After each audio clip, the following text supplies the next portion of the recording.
Stand up, New York sports fans. I'm back live. 7:30. Figured I'd do a 7:30 show, a couple hours, do a nice little call-in show again. Talk all things New York sports. What is going on, Bobby Woodruff? What is going on, the Sexy Goat, the Gritty Giant, Sperm Cell, Royal Loyals, Stuck in the 80s is in the house. Patriot for life in the house. Lorraine Papillon has been in the house. Big Blue, stand up. Austin NS. So I'm going to pop the number on in a couple of minutes. What's going on, my man? Cesar Munoz in the house. Skull in the house. Thank you to everybody that has tuned in. Please hit that thumbs up. MH is in the house. What is going on, my man? Mavens, Chris Sinor, Andrew K, Crazy Dog. Guys, no calls yet. No calls yet. Give it 5 minutes, and then we're going to open up the lines. I just want to go over the standards, and, talk a little bit. I hope everybody had a great Martin Luther King Day. It is bitter cold outside in New York. It was like, I think it was like 7 degrees. I literally had to walk from the subway to my apartment after the Knicks game, and it felt like my face was going to freeze off. And thank God I didn't die. It's as cold as it's been in years in New York. It was horrible, and the Knicks, to make matters worse, lost by like 20 points. What is going on? Happy MLK Day is right. Thank you guys for being a part of the stream. Yeah, it felt like -7. It was horrible. Bad Dog in the house. -33 wind chill up there. Oh, my God. And we had an unbelievable, me and Bad Dog, of course. If you haven't done so, of course, sub up Mr. Bad Dog 7676. We did a great job. Kid Blue in the house. Sub him up, too. Sub up Kid Blue. Love that guy. John Schreiner's in the house. Walking for John, of course, was at the Knick game with me. Imbert, what's going on, my man? And walking from the train to the car was, yeah, John, it was horrible. I literally had to walk like 8 blocks, and I literally felt like I was going to die. It was that cold. But yeah, guys, so tonight I figure it doesn't have to just be football. I want to talk sports, so it could be basketball, it could be football, it could be baseball. Whatever you want to talk, I'm making it general sports. Of course, we got a big Super Bowl matchup. You want to talk Giants, of course, we'll talk Giants. Mets, Yankees, I don't know a ton about the Yankees, as you can see. I'm a Met fan, but if you want to talk Yankees, I'll talk Yankees. Whatever you want to talk about, you call in, and we'll talk about it. I'm going to open up the lines. And, oh, by the way, the rule is, for anybody that is not tuned in to a call-in show yet, here's the rules. First rule that I have. Once you call in, you have to wait for at least an hour, hour and a half to call back in. Because I want to give everybody a chance. What's going on, GC? Thank you for tuning into the stream. My other rule, once I'm on the phone with someone, I don't have a call hold feature. So once I'm on the phone with someone, it's only going to annoy the chat if you're trying to call in. So once I pick up the phone and I'm talking to somebody, don't bother trying to call in. I'm just going to keep hitting the hang up until I take the next caller. So that's my rules. I'm going to open up the line. And here we go. There is the number. It is 914-481-3540. Call. We'll talk about whatever you want to talk about. Ligma, I would take Kyler Murray as of now, but I got to... All right, we got our first caller calling in. What is going on? You're on live with the Entertainah. Thank you for calling in. Hey, Chris, how you doing? Bobby is in the house. Bobby from Vermont. I could never forget that voice. It is beautiful. What is going on, my man? I could not stand those 2 games yesterday. Those referees suck. I'm telling you, big time. Yeah, oh, my God. Yeah, well, of course, the pass... The first game, how could they not call that interference when that Saints guy, that was...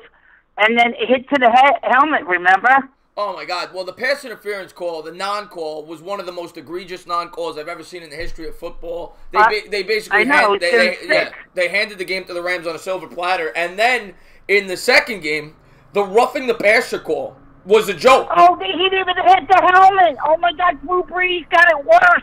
Yeah, it was. Drew Brees got it worse than he did. You're talking about Brady. Yeah. The non-hit on Brady that they called a roughing the passer. Both calls were instrumental in the team's. And what about Element? Was that a catch or what? That hit the ground. Yeah, that could have went either way. But I was surprised. I think they hit the green. You saw the green on the bottom. Once again, guys, I just saw somebody calling. Wait until I'm off the phone, then I will take your call. 1 call at a time. That's all I ask.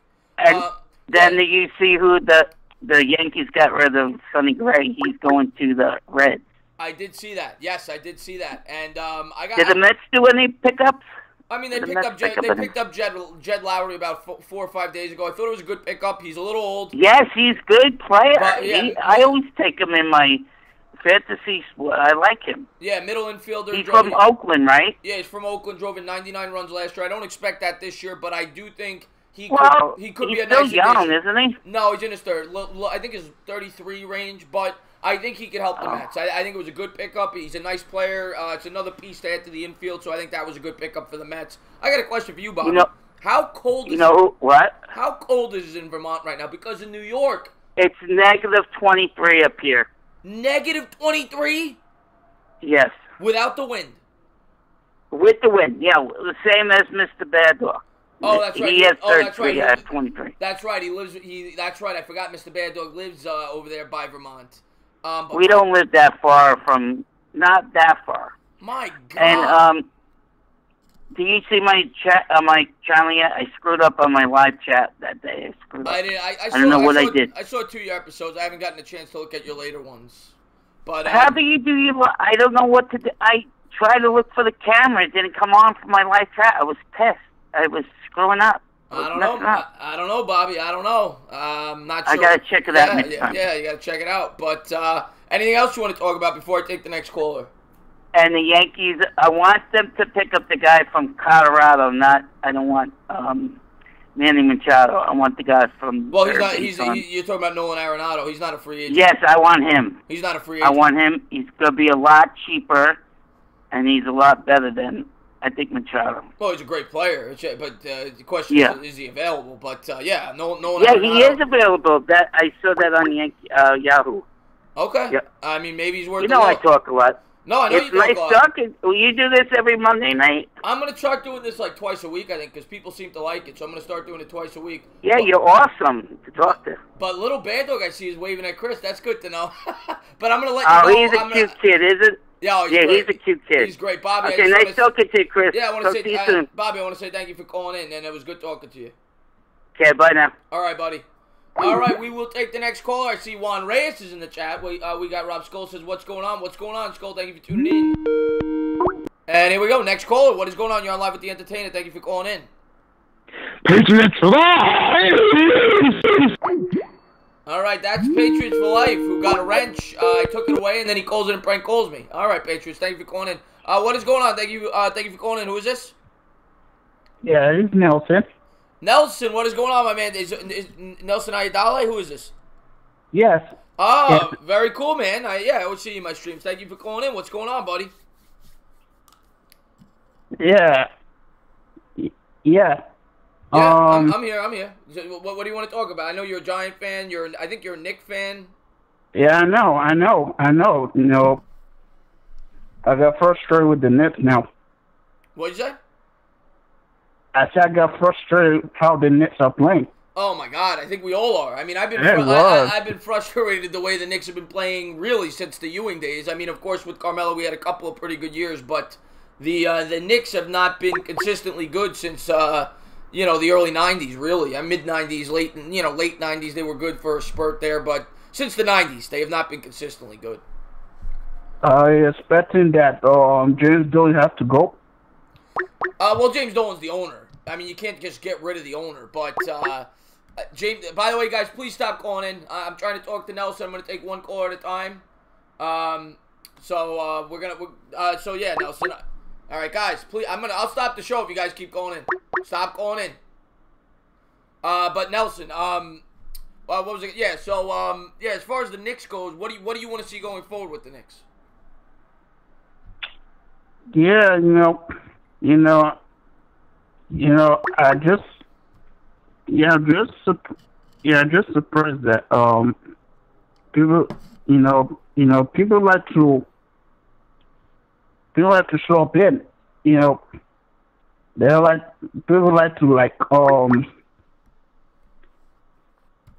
people like to keep up instead. Yeah, I hear they don't want to keep the job. Yeah, I hear you, man. Nelson, I'm going to let you go because I got a lot of people calling in. I know you're a big Knicks fan. I appreciate you being a great subscriber and calling in, so thank you for calling in, my man. Yeah, thank you very much. You got it, brother. Guys, please, again, I'm going to say it one at a time. One at a time. Okay, I don't have a phone system where I can call holding. Hello, what's going on? You're on live with the Entertainah. Thank you for calling in. Who is this? Hello? William Austin. Hello? William Horseman. Austin? Hello? Yeah, who is this? Austin? William Horseman. William, what's going on, William? Thank you for calling in. What's up? I'm just calling to live chat. All right, what do you want to talk about? Some football with the championship games and the Giants and the Jets. Okay. What do you want to talk about first? You want to talk about the Super Bowl? You want to talk about what do you want to talk? You know, you're the caller. What do you want to talk about? Ask me a question. I think this is gonna be the end of the Patriots dynasty. Okay. Yeah. Well, I mean, because I keep saying that though, and they keep winning. I said that when they played the Chargers. They beat the Chargers. Now they go out and they beat the they win the NFC Championship game against the Chiefs. They keep proving me wrong. And I'm not picking them against them again. I'm going to learn my lesson. I'm picking them in the Super Bowl. Yeah, but if you think about it, it began with them beating the Rams, and it's going to end with with the Rams beating them. Right. Oh, well, so you're talking about the Brady's first Super Bowl. So now he's got a chance to. Yeah. Now he's gonna. Yeah. Oh, I see what you're saying here. Okay. Yes. Yeah, and now you said you want to talk. That'd be actually pretty cool. Oh, that would be cool. It'd be a full circle. So now you're telling me that you want to talk Giants and Jets? Are you a Giants or Jets fan? Yeah. Yes. Well, who's your team? The Jets. Oh, you're a Jet. All right, let's talk Jets then. Let's talk Jets because I want to keep the calls within 3 or 4 minutes. So let's talk Jets. What do you want to talk about? I don't like the hire of Adam Gase. Okay, what don't you like? I mean, obviously, you probably didn't like the press conference. He looked like a lunatic. But other than that, what didn't you like? It's like, I didn't personally watch the press conference. I saw the plays from Miami, and he's like an offensive guy, strictly offense. Right. And I don't like the 5-yard, 10-yard. And I see lots of Jets Central's videos, and he thinks his clock management is bad. Mm-hmm. Okay. Yeah. I mean, from what I've seen with Adam Gase, what people say, and there's not again, guys. Please stop calling in, please. Again, what I'm gonna say is, with Adam Gase is, from what I've heard, he's supposed to be this big quarterback guru, and I mean, he showed I guess Tannehill played all right under him, but he hasn't been this great. I will stop the show if 631 keeps calling in. I don't care because it's annoying me and it's annoying the chat. So stop calling in. But as far as Adam Gase goes, yeah.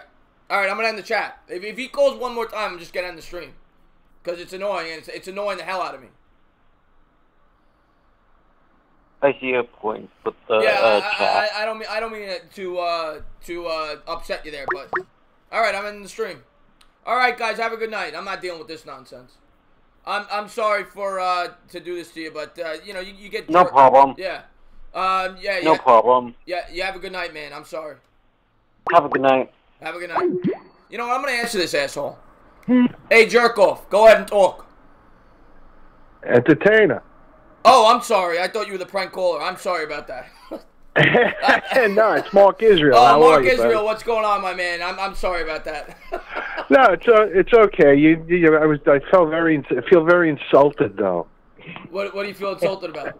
Hey, you were gonna hang up on me, and you called me a jerk off.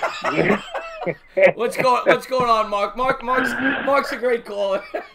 What's going on, Mark? I apologize about that. About that. What's going on, buddy? First, well, yeah, a couple of things. Actually, three quick things. First of all, I'd like to know how our mutual friend Spoons is doing. Spoons? What are you talking about? I'm sorry, I got thrown off there. What do you mean Spoons? I'm sorry. I'm talking about Rover, the man who loves Mr. to use Spoons. he eats his soup like a caveman.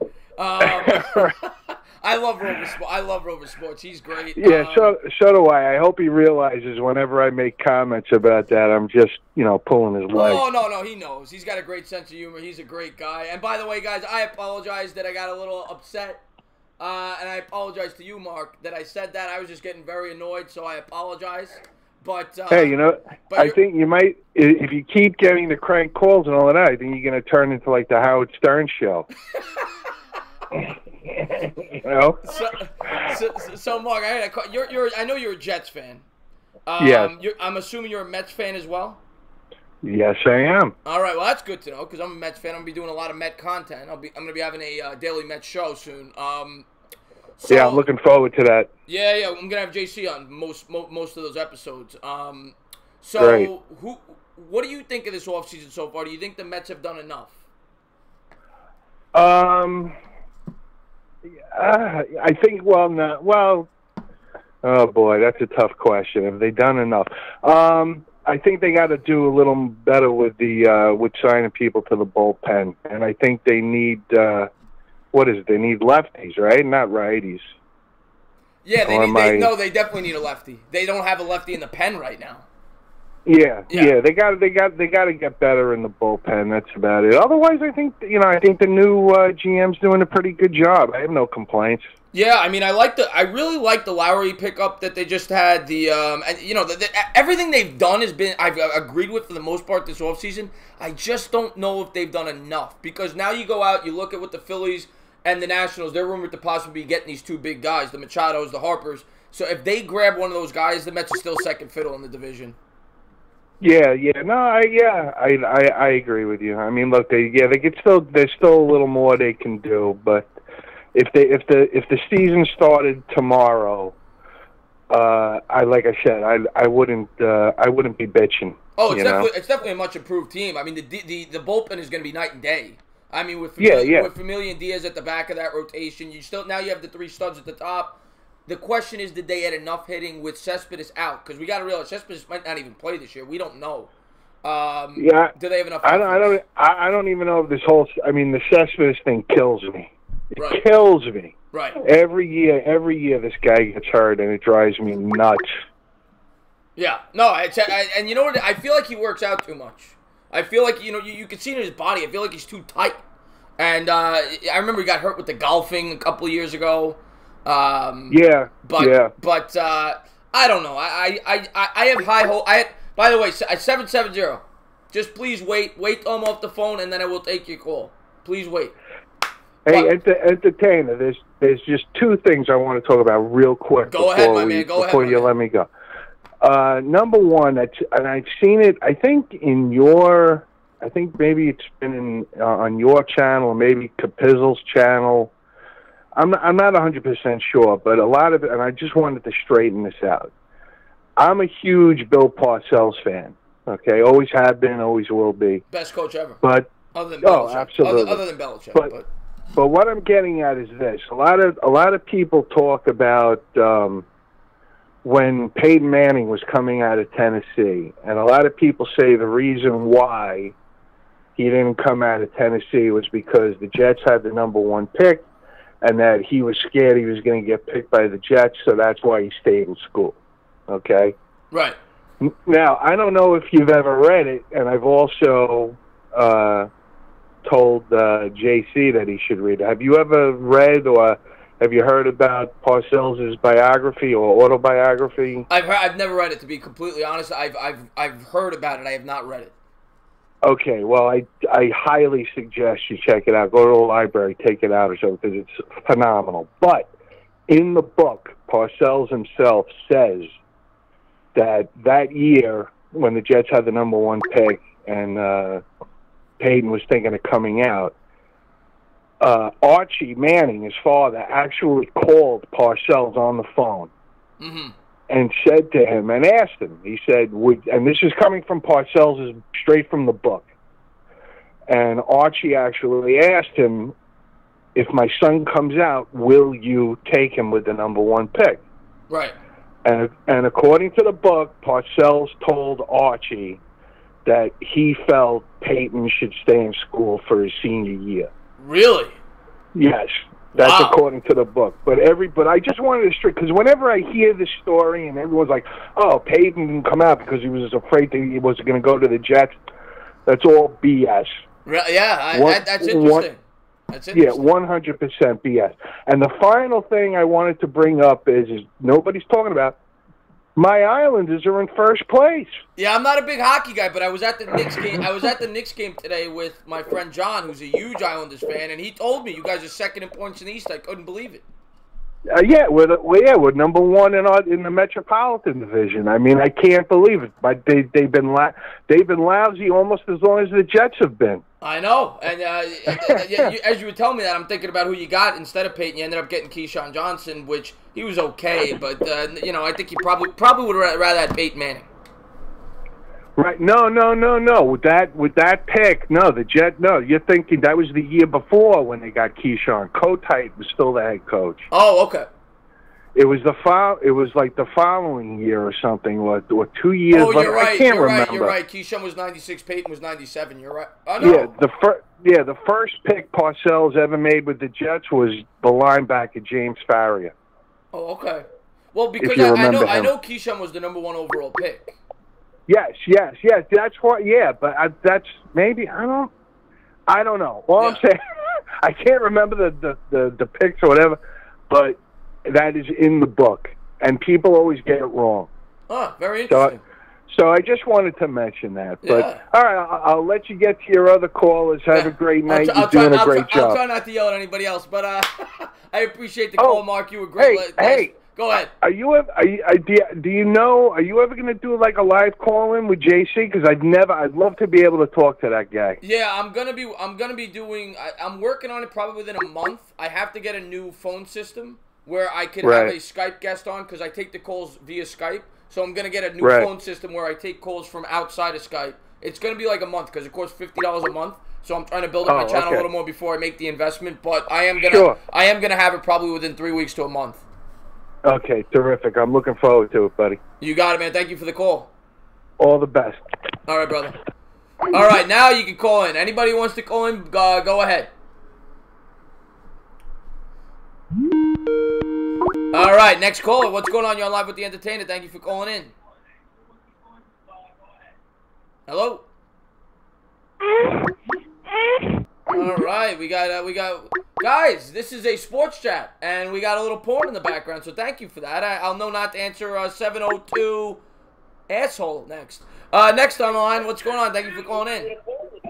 What up, Chris? It's Sam Dog. Sam Dog is in the house. Thank you for calling in. What's up, my man? Big Seahawks fan.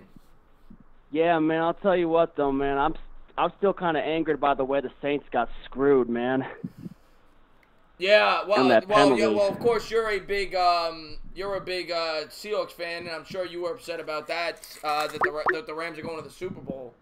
Yeah, I'll tell you what. If they win it, I would not hear the end of it. Tell me that much, man. Yeah.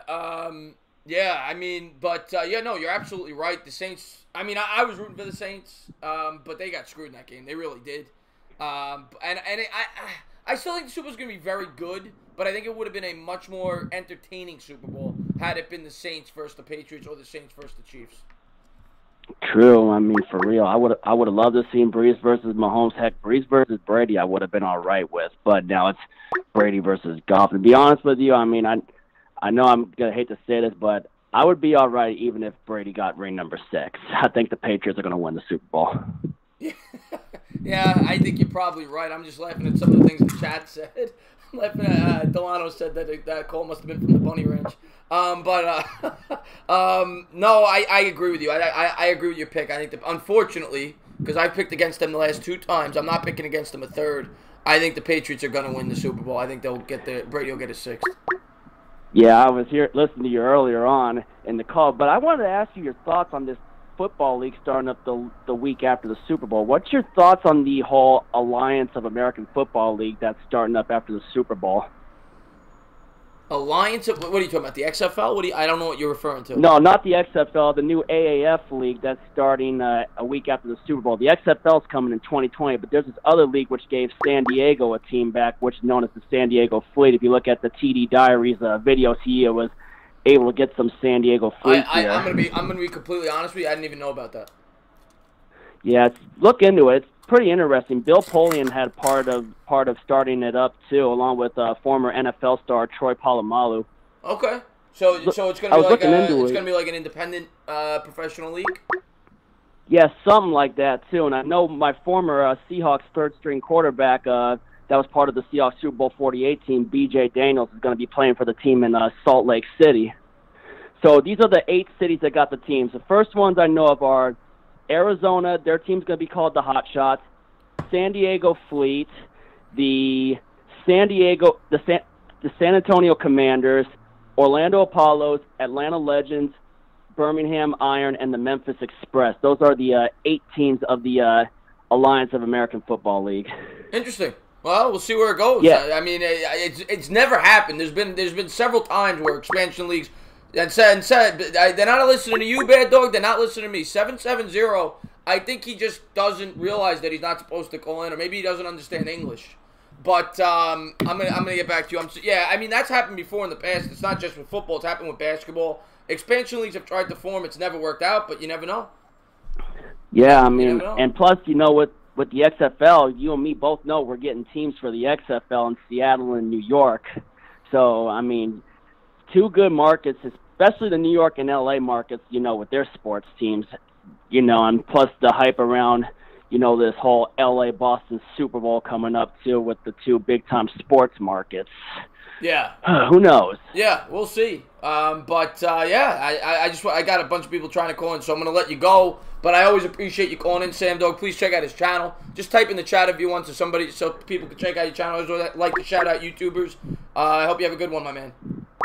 All right, thank you. And remember, if you ain't with it, you ain't infamous. Subscribe to my channel if you all...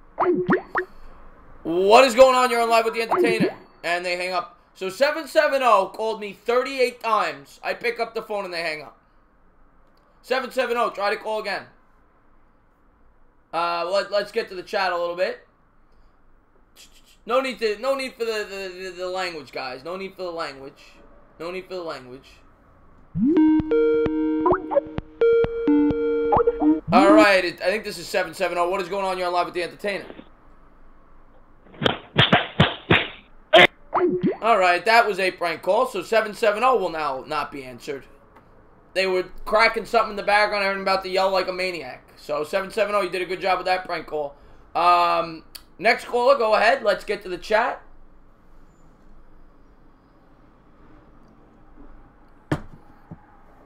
Chris, you have a good time. Oh, I had a great time at the Knicks game, Jose Reyes. Great people, just a horrible game, but I had a great time at the Knicks game. What's going on? You're on Live with the Entertainer. Thank you for calling in. Bad Dog farted. All right, now Bad Dog 908 wanted to call in to tell me that you farted, Bad Dog. So thank you for doing that, 908. What's going on? You're on Live with the Entertainer. Hello. Hello. All right, so now we've got stage fright and we've got back-to-back prank callers. If somebody wants to call in and talk real sports, Stelt says the Wi-Fi is trash. Yeah, Mike Morena, you deal with a lot of lunatics. What's going on? You're on Live with the Entertainer. Thank you for calling in. What's up, knucklehead? John, what's going on, my man? Of course, I went to the Knicks game with John. What's going on, my man? Love John. What's up, man? What's happening? Nothing much, man. Trying to get this calling show off the ground, so I appreciate you calling in. One thing is that people forget this about the Jets and Peyton Manning, is that 97 was the draft, and if they would have took him, number one, if he would have came out, just imagine, you think Bill Belichick would have ever left the Jets? That's a great point. Knowing he would have had Peyton Manning as his quarterback? That's a great point. That you're absolutely right. Bill Belichick would still be there. He would still be there to this day. Well, I mean, you figure if they would have had Peyton Manning and Belichick, Peyton Manning would be done today, but he would have found his Jimmy G. And Peyton Manning probably wouldn't have forced Jimmy G out like Tom did up in New England. Yeah, absolutely. That's a great point. That's a great point you bring up. And what do you think? What do you think about your Jets this year? How many wins, if you had to guess? 12. I know John pretty well. And by the way, Philly 500 is in the chat. Please sub him up. And John is a very pessimistic Met fan. You seem to always say that the Mets aren't going to win more than like 70 games, 72 games. But for some reason with your Jets, you seem very optimistic this year. Here's why. Another interesting point is that the last time they changed uniforms was in 1998. And that year, they won 12 games. So they're changing uniforms this year. I'm going with 12 games. There you go. That makes perfect sense. The last time the Jets changed uniforms, they won 12 games. They're changing the uniforms again. It makes perfect sense. If you're betting this year, bet the Jets. What were you going to say? What about this, though? When your Giants changed uniforms with Kerry Collins as quarterback, they went to the Super Bowl. You know what, Bad Dog? I think we got to call up the Giants, and we got to tell them to change uniforms. Because I think John might be on to something here. And the guy called in, too, about that, what was it, the new football league? Right. Yeah, you know that Christian Hackenberg is going to be in that league? Really? Yep, he was drafted, and there was a bunch of quarterbacks drafted ahead of him. So that was a great pick by Mike McCagnon and the Jets. That guy didn't even go. That guy went second round in the NFL, and he was maybe fourth round in the Alliance of American Football. But you know that's going to be on CBS, Channel 2 here in New York. Oh yeah, the week after the Super Bowl. The Jets wasted so many picks on quarterbacks over the last 10, 15 years. Yeah, but, you know, they weren't high picks. Well, Kellen Clemens, was he a late first or an early second? I don't remember. Second. He had to be second. Yeah. And who was the idiot on ESPN? Who was the quarterback that was in Philly on ESPN? Ron Jaworski. Jaworski. Yeah. What about him? But their first-round quarterback picks aren't that bad. They just never... Well, Pennington was first round. He was pretty good. Well, name it Sanchez and Pennington, and they all made the playoffs. Yeah, Sanchez just... Sanchez I don't think was ever that good. He had a great supporting cast, and then you guys just ruined his confidence. Well, no, that was Rex Ryan putting them in the Snoopy Bowl and getting them hurt. Well, that, too, had a lot to do with it, for sure. Yeah, real quick, John, anything else? Super Bowl prediction. Tell me, you're a Jets fan. Who's going to win the game? Oh, the Patriots. That's a lock. Sounds like you know for a fact they're going to win. Well, I'm going to go bet them big time because I also have them in a pool where I drew the Patriots to win it all, and if they win it all, I win there. So I'm with you. I think the Pats will win. I think it'd be very close, like every Patriots Super Bowl, but I think they'll win by about a field goal. No, you know what though? I like that the Rams have Sue and Donald up front, where they can maybe get into Tom Brady's face. Right. But I don't know. If the Rams are smart, they'll try and run the ball with Gurley and who's it? C.J. Anderson. He looks like he weighs 300 pounds now. So what? Run the ball. Like I told you earlier today, the Chiefs was stupid for not taking the ball yesterday first. Yeah, I'm with you. The Rams should take a page out of the Patriots and take the ball first if they can, and use the clock and run the ball down New England's throat. Because even yesterday, New England's defense wasn't anything spectacular. Yeah, I'm with you. That's how you beat the Patriots. I know as a Giants fan, it's running the ball down their throat and getting after the quarterback without having to send the blitz. Yeah, but hopefully Donald and Sue can get up in his face. But yeah, that's the key to the game. It's Tom and it's Bill, and you know what? Only like two teams beat them in the Super Bowl, so it's.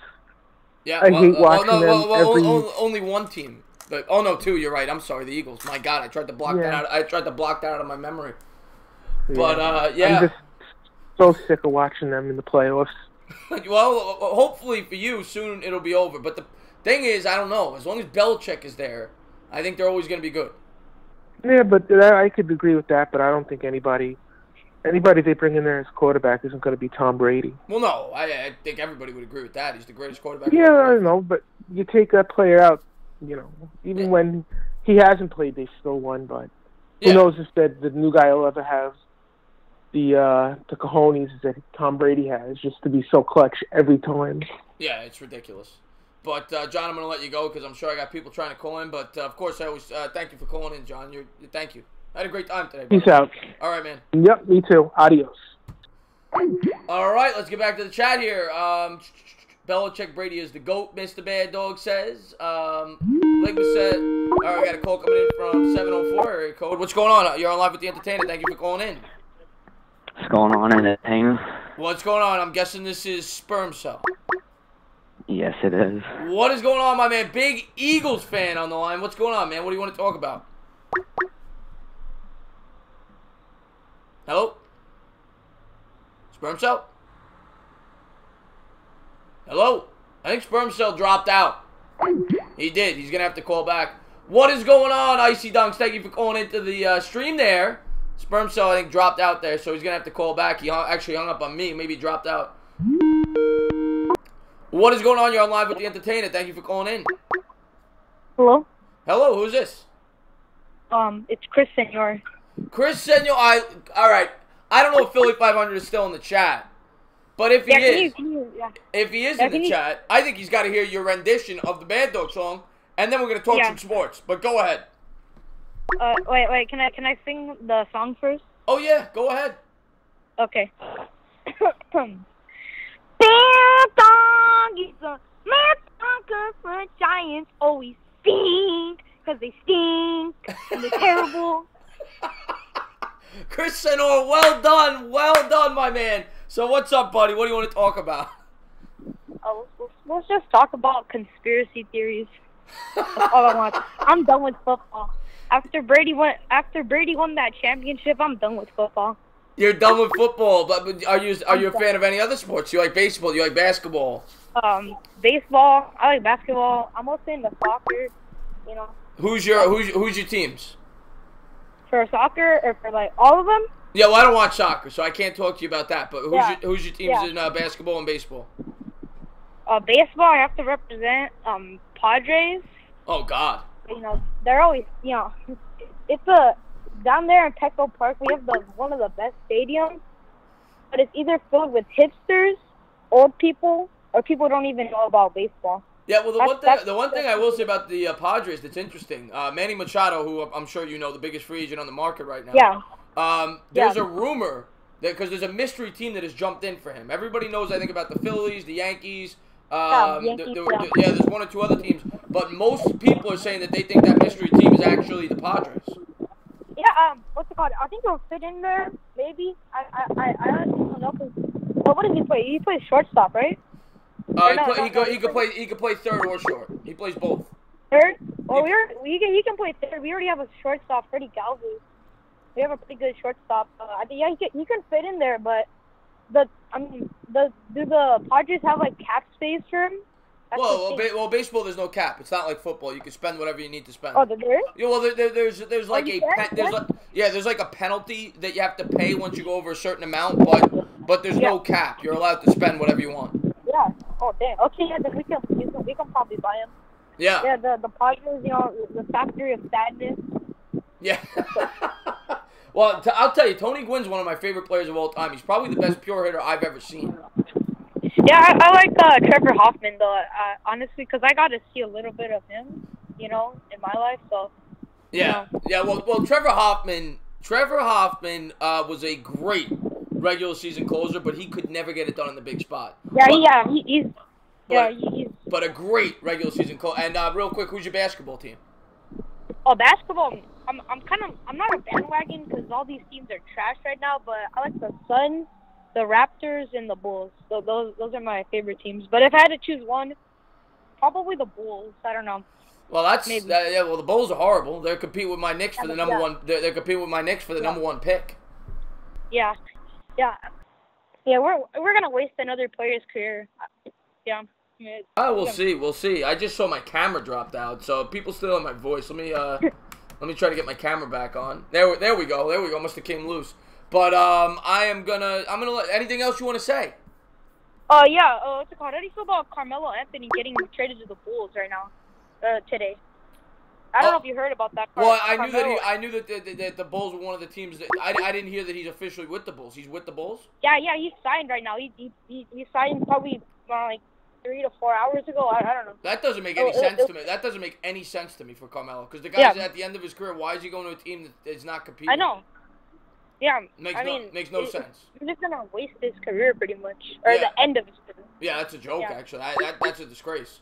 But Yeah. Chris, I want to Yeah, say I want to say thank you for being a great subscriber. Yeah. I want to say thank you for calling in, and thank you for blessing me, for blessing the chat with your beautiful, beautiful voice. Yeah, I'm gonna start my own religion, the bad dog religion. All right, Chris, you have a good one. Yeah. All right. Stay safe. All right, we got a call coming. What's going on? You're on live with the Entertainer. Thank you for calling in. Hello? In 3, 2, 1, and you're gone. Hello, you're on live with the Entertainer. Thank you for calling in. This is the Detonator back at it. Dad, what's going on, my man? Big Jets fan. What's going on? What do you want to talk about, buddy? I'm just super upset about that game last night. Both of them, actually. You had the blown obvious PI, and then you have the whatever that was on Tom Brady. I mean, like, I don't understand what this league has come to with the refs. Yeah, a lot of... I mean, of course you always hear it. I mean, we've got a guy in here now, J.R. Smoove, is scripted. He says everything is scripted in the NFL, and you get a lot of people who believe in the conspiracy theories. And I'll tell you this. After yesterday, it made you scratch your head a little bit, because both of those penalties were about as bad as it gets. I mean, it's a joke. It's an absolute joke. I mean, you just see people, like, just going all over the place. I mean, like, the referees, I give them credit for saying, yeah, that was blown, but, like, it shouldn't have been, like, in that situation anyway. That is a blatant PI. I was even rooting for the Rams. I'm like, oh, like, what is this? You know, like, it's just it's so tough nowadays, like, to call plays and still watch the games, because you even see, like, just some silly mistakes these refs make, and it's just hard to watch the games. Yeah, I mean, exactly what you said. I mean, the Saints one was even worse. I mean, the roughing the passer call against Brady was really bad, but the Saints game, I mean, he literally hit him going 100 miles an hour, and he hit him 3 seconds before the ball got there. And he had his back to the ball. Everything that you could possibly do wrong as a cornerback, or I don't remember who it was. It might have been a linebacker, safety, whatever. But anything you could possibly do wrong as somebody covering a wide receiver, he did wrong. And and the fact that they didn't call that was an absolute disgrace. And you can kind of see they pretty much almost nicked helmets. I'm not sure whether they did, but it was very close to. And even that, like, that's like an instant flag. Like, I throw all my flags, the hat, the everything, just out there. You know, it's just. Yeah, I feel bad. I mean, I see Icy Dunks in the chat, and I love him. And I don't mean to give you depression, Icy Dunks. Icy Dunks is awesome. He's a big Saints fan. He was at the game. And I feel bad. I feel bad for Saints fans because they should have won that game. You know, they should have. Had they gotten that first down, they could have probably put it away, actually, at that point. Kick the field goal, and that would have been set and done. But what are we going to do now? I mean, I'm just looking forward to the offseason. I mean, I was reading some of the news, and they were talking about how they might actually be considering having reviewable PIs now, just how bad it was, that game. Like, and I think that needs to be addressed. It should have been addressed like 15 years ago, but, you know, what are we going to do? Yeah, it's actually a good point you bring up, because pass interferences are they have more of an influence on a game than any other penalty, because, of course, it's a spot foul. You could have a 70-yard pass interference penalty, you know, hypothetically speaking. And you know what? They should be up for review. Yeah, exactly. So, I have a question for you. Yeah, go ahead. I'm not sure how many times you said this, but who is your biggest number one guy that you guys want to take from the draft? Oh, great! Yeah, great question. There's a few guys I like in the draft. I mean, it all depends on who's there. Of course, if you gave me my pick, I would say Josh Allen. I think he's the best player in this draft. I don't think he's going to be there when the Giants pick. If I was a Jets fan, I'd be hoping that the Jets got him at 3. Yeah. I mean, realistically speaking, I'm hoping the Giants either draft an offensive lineman, a pass rusher, or a quarterback. Now, the quarterback who is probably going to be there is either going to be. We got to see in the combine, because a guy like Daniel Jones could jump up, a guy like Drew Lock could jump up, but right now today, Haskins is my number 1. I'd have Murray at 2, but if those two guys perform well in the combine, they might jump Murray for me. But as of now, I have Murray 2. But if Haskins is there and there's nobody there that I love, I would take Haskins. But I will say I like Quinnen Williams a lot. I know he's a D tackle. It's not really a position of need for the Giants, and I don't think Williams will be there either. I think he'll probably be a top 4 pick. But Quinnen Williams, to me, potentially could be like an Aaron Donald type interior lineman. He is unbelievable. And his Yeah, story, no, definitely. I'm doing a video on him. I'm going to hopefully have it up tomorrow. So I've done a lot of research on him, and his story is phenomenal. His mother died when he was 12 years old, and he went into a shell, and he uses that as motivation to play every week. And his first 2 years in college at Alabama, he barely played. And then he finally got to start this year, and he just broke out in a huge way. I like Quinnen Williams a lot. If he was there, I'd consider taking him as well. Yeah, no, that's what you call when you have a chip on your shoulder. When the whole team was looking down on him, he just comes out fire blazing. I mean, like, he is a phenomenal player. Yeah, I'd be happy with him as well. But this draft is loaded with defensive talent. Loaded. Oh, yeah. But, yeah, man, real quick, give me a Super Bowl prediction. And, let's just assume that the referees don't play a role. Oh, okay. No referee. Okay. I hate to say this, but I kind of see the Pats winning. I'll be rooting for the Rams, but I see the Pats winning maybe a 34-31 high-scoring game. I think it's going to be a high-scoring game, not like overly high, but it's going to be a nice high-scoring game, close game-winning field goal. Yeah, I got about the same. I got the Pats by a field goal. But I'm going to let you go. I got a few people trying to call in. I want to say thank you for the call. Always like talking with you, buddy. All right, like talking to you. Bye-bye. All right, brother. All right, next. Hello, you're on live with the Entertainah. Hello? Yeah, Chris, how you doing, pal? What's going on? Who is this? This is Paul. Paul, what's going on, my man? What's up, man? What do you want to talk about, brother? Do you know who I am? Paul, I don't recognize a name, Paul, from the chat. Oh, no, not from the chat. Oh, Paul. Of course I know Paul, but I don't recognize the phone number. But yeah, house phone. Oh, what's going on? What's going on, Paul? Oh, God, what a life. It's just frustrating watching the Giant season go down in flames, Yeah, we're getting used to that the last few years. And I don't see an end in sight. What do you think? Well, I mean, I like Gettleman a lot. You look at what Gettleman did with the Panthers. When he came there the first year, they were a bottom of the barrel team. I don't know their exact record, but he had that team go from one of the worst teams in football to a Super Bowl team within 3 years.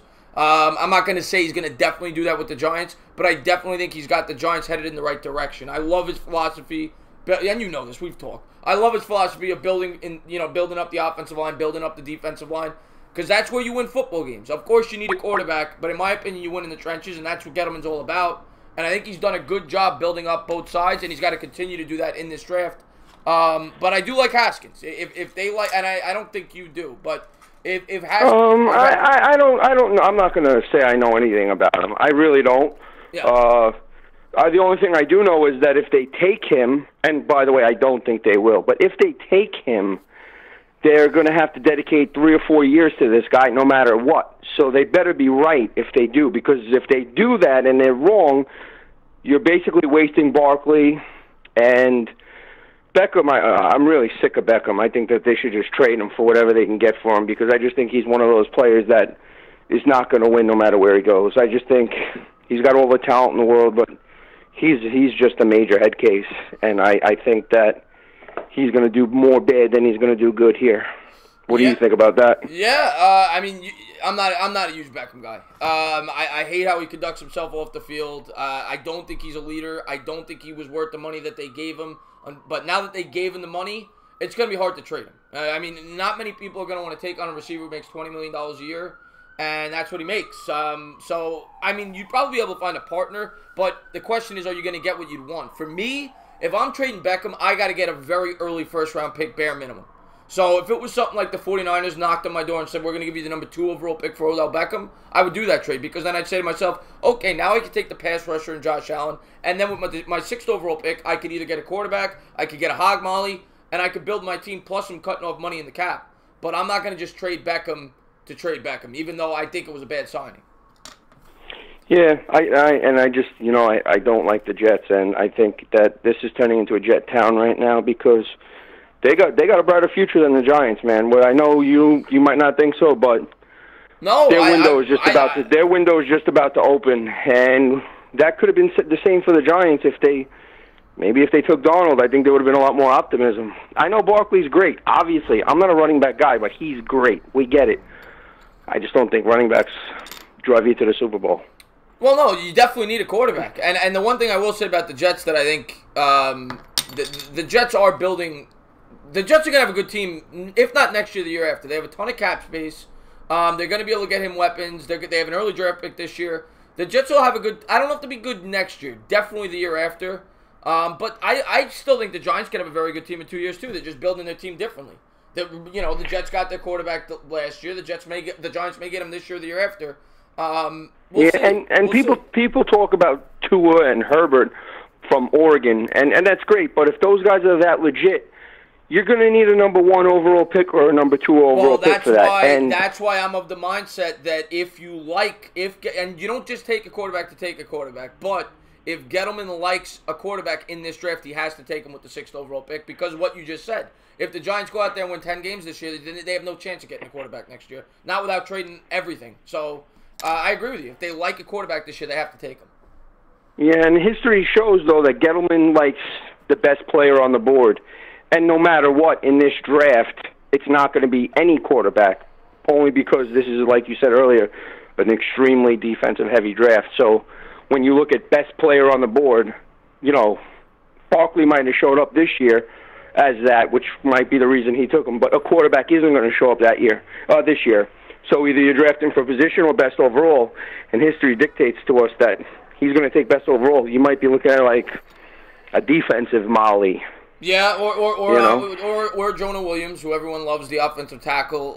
Or maybe you trade down a couple of spots and you accumulate some picks if you're really not sold. They could trade down, or they could possibly take a quarterback in the second round. A lot of people like Daniel Jones of Duke. A lot of people like the guy from Missouri, Drew Lock. So there are some quarterbacks that people like that could go in the second round. But I'm with you. I think if you're going to take a quarterback, you take him in the first. Yeah, I mean, we've done this with Laletta and, I'm drawing a blank on who they just got rid of this year. He was Webb. Right, Webb. He was supposed to be the next one. I mean, so I'm just losing confidence in the second, third round type things. I know Brady was 6th round, blah, blah, blah, but it's just rare. It's just more rare air. So I think I'm with you, man. If I'm gonna take a quarterback, I'm gonna take one in the first round. I agree with you. You gotta be sold on them, and you really gotta sink your whole organization into them. You know. I agree with it. But the question is, are they sold? You can't just take one if you don't believe in it. Yeah, no, I know. Yeah, you got to be fully bought in, because if you're wrong, it's going to set your team back 5 years. So they have to think that Haskins is the guy if that's who they believe in. Right, if that's what they're going to do. Yeah. But real quick, I'm very busy here. A couple things. One, I think that we should get like some sort of a bigger group together once in a while if we could possibly. I think we collectively, when I say we got a lot of knowledge. I think that some people might enjoy that, so that's something to think about. Yeah. And the second thing is, we do have a group chat that's pretty active, and you should get a little bit more active in it. I know you're busy, but we all are. And that's it. I'm going to let you go. I'm going to wish you well, and we'll be in touch. You got it, man. Thank you for calling in, Paul. All right, buddy. Thank you. All right. What's going on? You're on live with the Entertainah.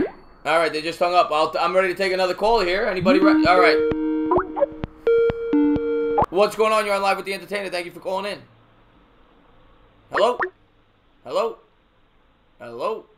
All right, you're gone. Next caller. You're on live with the Entertainah. Thank you for calling in. Hey, what's up, man? Hey, who is this? Mason. Mason, what's going on? What do you want to talk about, buddy? I want to talk about who you think's going to win the Super Bowl game. I just want to say hello to a few people who just popped in. I see Joe Lutz is here. I just want to say I see him. Rogue Dog's in. Mark Smith, thank you for tuning in. What about Gallman? He was good. Yeah, Gallman's a solid backup, stuck in the 80s. But who do I think's going to win the Super Bowl? I'm picking the Pats. I'm picking the Pats by about a field goal, because that seems to always be the number they win by. They always win by 3-4 points. So I like the Pats to win a close one. I think the Pats are going to win too, man. They're looking good, and the Rams, I don't like the Rams at all. Yeah, well, I think the Rams definitely have a chance. I mean, the Rams have looked great in the playoffs. They beat the Cowboys, a game that a lot of people were picking against them. And then they go to New Orleans, a place that's nearly impossible to win, and they beat them. So, I mean, the Rams definitely have a chance. The way they've been able to run the football with C.J. Anderson in these playoffs, and you figure Gurley's going to be much healthier after a 2-week break, the Rams definitely have a chance in this game. And their defensive line, I mean, I'm assuming are you a Giants fan? Yeah. Okay, so the way that if you go back to the way the Giants were able to beat the Patriots in the Super Bowl, I mean, obviously Eli had some great drives and he was clutch, but a major reason why they won those games was the push up front from the defensive line, and that is the Rams' biggest strength. They might have the best defensive line in football, so you could actually argue that the Rams match up better against the Patriots than the Saints did, because the Rams are going to be able to get pressure on the quarterback, and that may be a big factor in this game. Well, you know what? The Rams, they can stick a pole up their vagina around their ass. Oh, okay. All right. There he goes. There he goes. I'm gonna ask you not to do that. What's going on? You're on live with the Entertainah. Thank you for calling in. Hey, what's up? It's Sports Live in the ATL. David, what's up, bro? Sports Live in the ATL. Got a good YouTube channel over there. Check him out. And if you have, most people probably know who you are, but if you put your link in the chat after, have some people sub him up. What's going on, buddy? Absolutely. Well, if you followed everything this past week, man, first of all, let me go ahead and say about your channel and the New York Giants, you and Bad Dog, repping your Giants really well, and keep up the great work on your channels. I appreciate that, buddy. Yeah, no problem, man. I'm looking forward to the Braves and the Yankees this year also. The Saints and the Rams game. I have been going on the Poodats for the last couple of days, because of the hated rivalry. If there was, I'm not going to talk about the game or the Super Bowl prediction, but if there was one team, if you could, how can I say it, being in the NFC East, if there was one team that you would want to see lose over anybody that you would never root for, whether it be in the playoffs, the Super Bowl, even if it meant helping your team, what one team would it be that you would never, ever root for? Eagles. Eagles or the Cowboys, one or the other. Okay, what if you had to choose between one of those two to win anything? I mean, would you root for either one of those two teams in the playoffs or in the Super Bowl? You mean if they were playing one another? No, if they were like playing separately, like you said. Never. I could never root for either one of those teams ever. Okay, so you can kind of understand exactly how I feel, because from a sports perspective, the Falcons and the Saints have had a rivalry since the '60s. And neither of us, respectful as it is, would never want to see the other team win. So that's what makes this game this past Sunday really sweet. And people can say what they want about the call and no call, but look at the opportunities that the Saints had. First two drives, two field goals. Well, I'm gonna say this. I'm gonna let you finish. I'm gonna say this.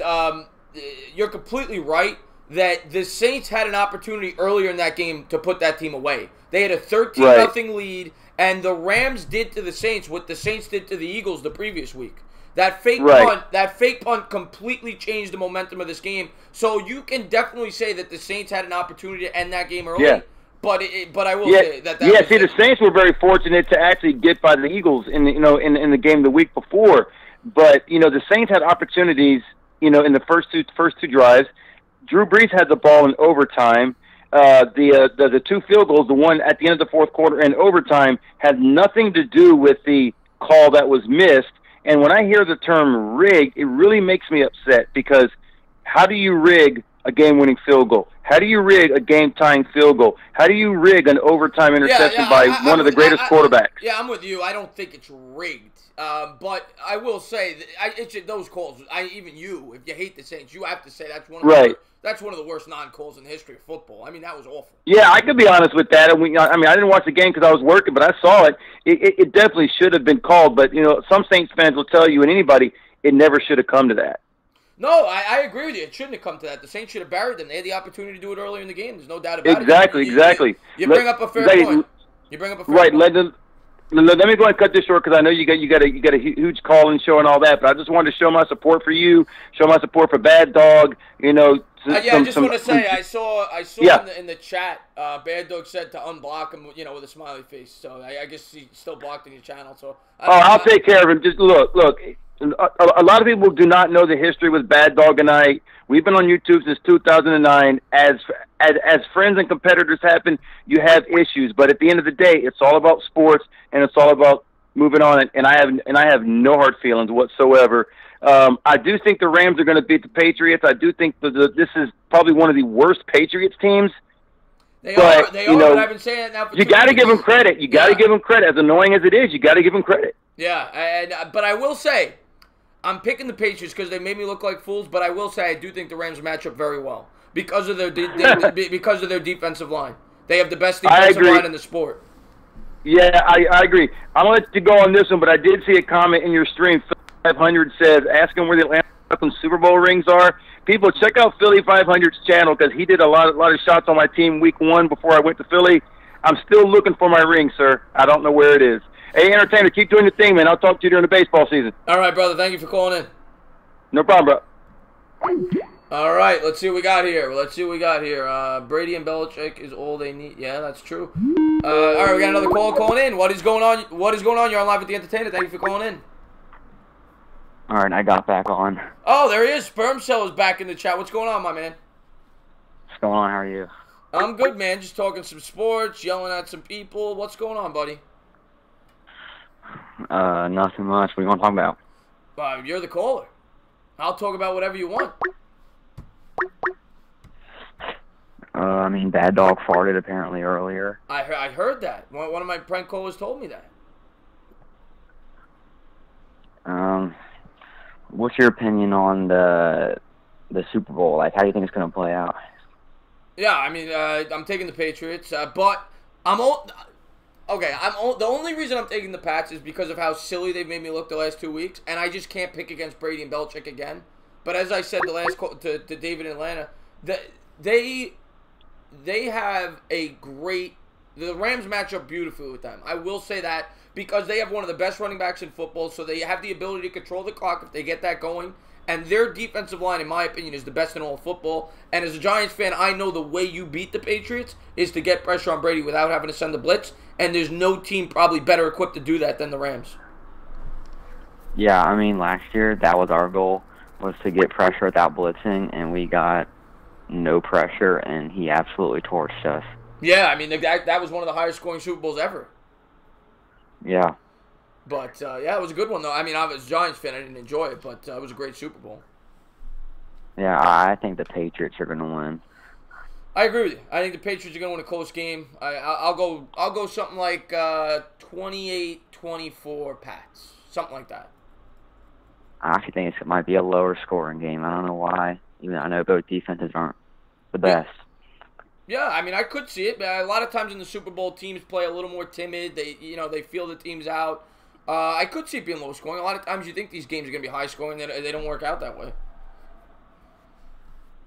But yeah. What else you want to do? You got any other sports teams you like? Are you a Phillies fan? Are you a Sixers fan? Well, baseball, I'm a Cardinals fan. Okay. What do you think of the Cardinals this year? I think we're making a big improvement. We got Paul Goldschmidt, Andrew Miller. I still think we need a bullpen player, though. Our bullpen's been really bad the past few years. That's why I haven't made the playoffs. Yeah, Miller was a good pickup. I was hoping my Mets got Miller. He's a good pickup. Obviously Bad Dog knows he's a Yankee fan. He's a tremendous lefty. That's a good pickup for you guys. The Cardinals always seem to get the most out of their players. I feel like the Cardinals are probably the best. And Yankee fans might not like hearing this, but when you factor in the amount that they spend on their players and the amount they get out of the players, that they. Like a guy like a Matt Carpenter, for example. I mean, that guy, they turned him into a superstar. And, that's just the name off the top of my head. It just seems like they always get the most out of their players. I think the Cardinals is the best team in all baseball. Obviously not historically because of the championships, but they are a very well-run organization. Yeah, I mean, one of my favorite players that a few years ago, I never would have thought that he would be good was Harrison Bader, or center fielder. He's now like a Gold Glove contender now. I mean, great defensive player. Yeah, I mean, the Cardinals always do a good job over there. But yeah, man. So and who did you pick? You picked the Pats. And yeah. All right, man. I got some callers calling in, but I want to thank you for calling in, man. I always appreciate you. You know that on my channel, so thank you. Yeah, absolutely. All right, my man. Have a good one. All right. All right, here we go. Got another caller calling in. What is going on? You're on live with the Entertainah. Thank you for calling in. Hello? Hello, who is this? No way. Yeah, no, yes way. You are on live. I tried a million times just to call you. Well, it worked on the 1,000,000th and first time. So thank you for calling in. And what do you want to talk about, buddy? So, I just want to talk about the head coach, about Adam Gase just coming into the Jets, because I just feel like it was a really bad decision by the Jets, and it was just, I just can't believe it from them. Yeah, well, I think you got to give him time. I mean, obviously the press conference was bad. He wasn't the sexiest signing. I mean, probably Jets fans wanted a more exciting hire, somebody that was, a high-powered offense, because that's what you want with Sam Darnold as the quarterback.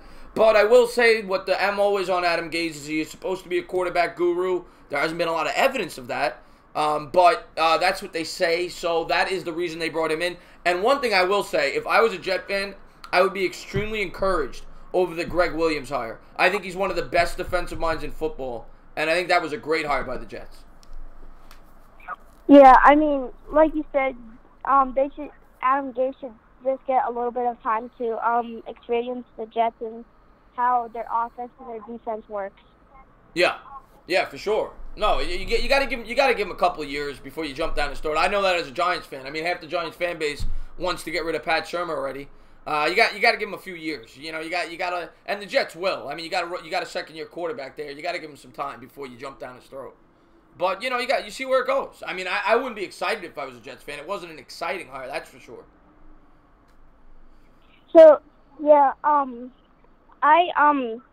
so when I was trying this, I just want to tell you, I tried this on a different kind of phone, but it wasn't working, and so I tried my mom's phone. I know. Well, it just didn't work. Well, tell your mom, thank you for calling in. Thank you for letting her use your phone, and I appreciate the call, buddy. And real quick, who do you like in the Super Bowl? It's a hard decision because I have I have the Pats winning because, I mean, the Rams have a better record than them, but it's just that I feel like the Rams, they have a pretty good offense and defense, but I feel like they just can't win against them. It's just a really, with Brady, with that win against the Chargers, I know that was in the wild card, I think, but it was just a good game, and for them making the Super Bowl again, I mean, I just feel like it's annoying. No, of course. I mean, especially as a Jets fan, you must hate it. But I think you got to give Brady his due. I mean, he's an unbelievable quarterback. Belichick's the best coach who's ever coached, and we'll see where it goes. As I keep saying, I think the Rams have a good chance in the game, but I'm going to take the Pats. I think it's going to be a great Super Bowl. Okay. Thank you for calling for answering my call. I tried this so much. No, man. Every time I go live, please, always feel free to call in. You were great. Thank you for calling in. Okay, bye. All right, have a good one. All right, let's get to the chat real quick. Kids are fans too is right. Kids are fans too. Victor Jimenez. Chris, will you come to my birthday party? Gonna be 8, Scott. All right, let's take this call here. What's going on? You're on live with the Entertainah. Thank you for calling in. What up, Chris? It's One Giant Rebuttal. One Giant Rebuttal, if you have not done so. And he's going to be on the channel within the next 2 weeks, sometime before the Super Bowl. I'm looking forward to that. But if you have not checked out One Giant Rebuttal's channel, please check him out, sub him up. What's going on, buddy? So, what's you still there? Yeah, I'm here. Hello? Yeah, you hear me? All right. Yeah, it was cut out for a second there. No big deal.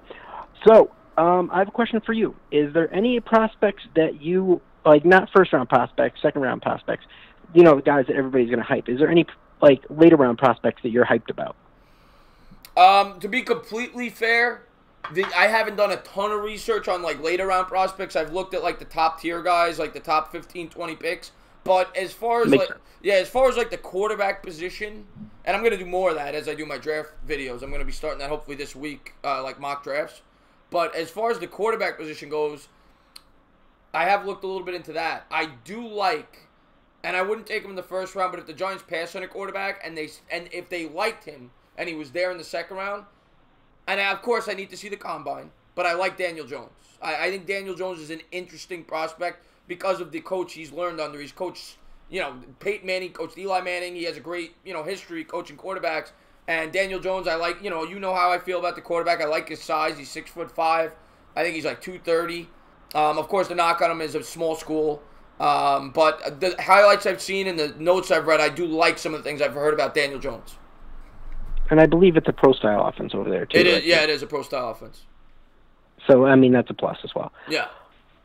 What about you? I mean, the two guys I like are McGovern out of Penn State, right guard's probably going to be a little bit later round, probably I'd say 4th or 5th round, and then Shareef Miller, which would probably be a 3rd rounder right around Lorenzo Carter's pick, most likely. Another offensive lineman that one of my subscribers always says, Big Blue, he always tells me, and I see him now being mocked in the late first, but he was 2nd round, Reisner, I think he's a tackle or a guard, I can't remember.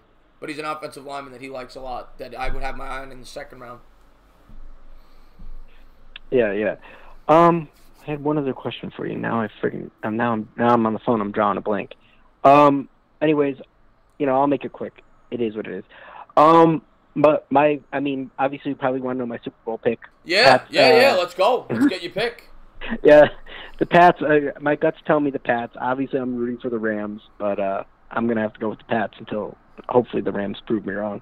I will say, and you probably agree with me though, I do think the Rams match up well. I do think with that defensive line that they have the ingredients to beat a Tom Brady led Patriots team with that pass rush. Absolutely. I would agree that 100%. Yeah, so you could argue I will say because it was in a dome, the Saints probably would have been tougher to beat. But you can argue that the Rams are a tougher matchup for the Pats. Yeah, I could easily see that. I mean, I just, obviously the Saints had the better quarterback. Yeah. And that's what the last couple Super Bowls have come down to is quarterback play. And I'd rather see Drew Brees, with a 2-minute drive to end the game on like a field goal or a touchdown. Of course. Versus Goff. Yeah, and that's usually, Goff. And knowing, the history of all the Brady Super Bowls, that's what it comes down to. So if history repeats itself, you're absolutely right. Breeze is the better option. Goff to me is simply a system quarterback. And he hasn't proven enough to me. He's shown flashes, but he hasn't proven enough to me to all right, I'm going to trust this dude in a big game. You know what I'm saying? Right. I like him. Don't get me wrong, but there's just sometimes I'm like, I'm mediocre on him. Yeah. No, I get you. I agree with you. I think Goff's good, but I think he is certainly helped by the system and by the pieces around him. There's no doubt about it.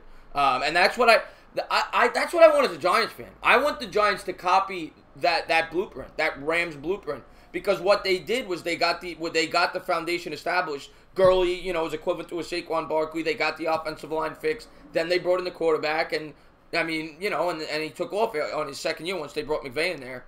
And I think the Giants could have a very similar team. Obviously, they don't have the pass rushers of an Aaron Donald, but they can build their team in a very similar way. Absolutely. Obviously, on my videos, I'm a proponent of building from the inside out. You have guys, I could easily see the Giants taking somebody like Ed Oliver, who, is going to get pressure from the interior. Right. And possibly in the 3-4 system, move him outside a little bit, to give a different look. And he's very similar to Donald. Now, obviously, I'm not expecting to be Donald, but he's an undersized defensive tackle, 6 foot, athletic, gets after the quarterback. Yeah, he's similar. So, yeah, I'm a proponent of building the inside out, having this in place so next year you can take the guys that were, like a Herbert, like a Tua, from whoever, he fancies. Yeah, I'm completely. I'm not gonna be upset if they go with that approach because I know they need. I like Haskins, but he's not a must draft for me. If they they have to love Haskins to take him because there are so many big impact players in this draft on the defensive side. Yeah, there's one thing. Now I remember what I was gonna say. An earlier caller touched on the Jets and how he has a bright future. Me, I'm not so sold on the Jets. I think if it doesn't work out with Adam Gase, you possibly ruin Darnold. I honestly think that, Mark Sanchez could have been a better quarterback. I'm not saying that, he never would have been, a top tier guy, but I think he would have improved if he was in with the right coach. I agree. I don't think he ever really got. I don't ever really think he got to develop, and I can see that happening with Sam Darnold under Adam Gase. Because Ryan Tannehill got to a point, and then that was it. Obviously he had injuries, and that was a factor. But to me, Sam Darnold, I just could see this being a total disaster for the Jets. I honestly don't think the Jets' future is bright unless Adam Gase proves to be totally wrong. It's a fair point. I mean, but one thing I will say, and obviously Bad Dog would probably disagree with me. He doesn't like Darnold. I don't love Darnold, but I like him. I think Darnold is a much better prospect than Tannehill. And I know Tannehill was an early draft pick, but I thought the Dolphins reached on him. Oh, absolutely, absolutely. You know, wide receiver Kurt, converted to quarterback. Yeah, that's tough. And then the other thing with the Jets is their hierarchy. I just don't trust the Jets' hierarchy to actually lead them in the right direction. We've seen, year after year after year, replacing GMs, ownership's not the greatest. I just don't trust the Jets to make the right decisions. Oh, I wish the Jets fans all the luck in the world. Yeah, that's fair to say. I mean, history would say you're right. History, especially recent history, would say you're absolutely right. But I do think there is a lot of reason for optimism if you're a Jets fan right now. It's just a question of do they screw it up? Absolutely. All right, well, I'm going to let you get on to another caller here. You got it, man. And, once again, please sub up One Giant Rebuttal. I appreciate the call, and I'm looking forward to having you on the channel this week. All right, thank you. You got it, man. All right, bye-bye. All right, that was a good call there by One Giant Rebuttal. Anybody else want to call and go ahead? I see William Watson's in the chat. Patriots for life, your wrench is gone for a legitimate reason. Mike Morena, can't wait to see Bad Dog's favorite team take on the Warriors. There you go. Kid Blue, I love any pass rusher. Yeah, the pass rushers are great in this draft. Whitney, what's going on? Thank you for tuning in. Anybody who wants to call in, by the way, the number's right there, 914-481-3540. What is going on, Detonator? Brandon McNeely, what's going on? I saw Brandon today at the Knicks game. What's going on, my man? And they should have cleaned up house, let a new GM hire a coach. Yeah, you're talking about the Jets? Not sure if let me just make sure my Skype. Yeah, I don't have any calls coming in, right? Well, it seems like the calls have dried up. The Knicks, One Giant Rebuttal, got smoked today. They got absolutely smoked. I look like Sid from Toy Story. Joe Lutz. Jessica says, I cannot call you. It will not let me. Really? Somebody just try to call to see if it's working. Because I actually didn't hear One Giant Rebuttal hang up there. Alright, it won't let you either. Interesting. Alright, let me log out and go back in. Hold on. Oh, wait. Okay, I see why. I think. Hold on.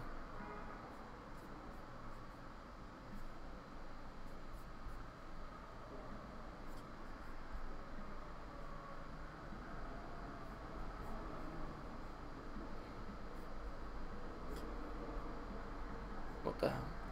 Alright, I think I fixed it. I'm going to try to call it just to see. I think I fixed it.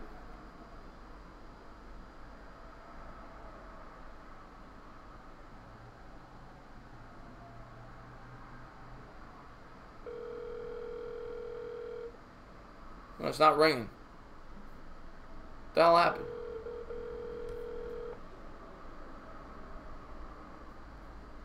Alright, hold on one second, guys. Let me uninstall it, reinstall it. I don't know why that just happened.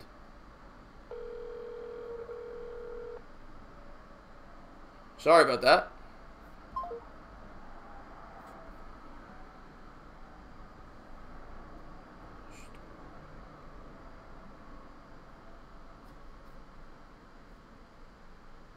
Alright, let me try again.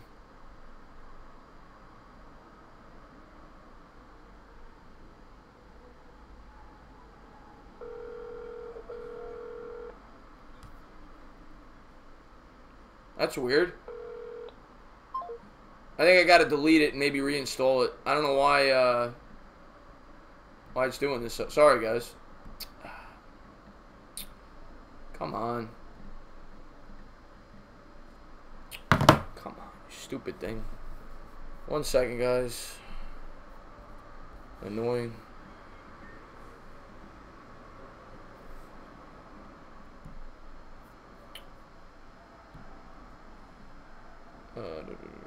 Quit Skype.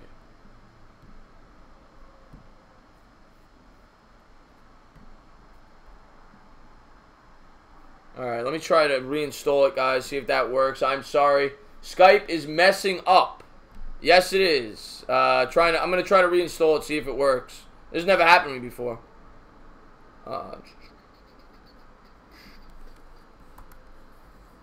Skype set up.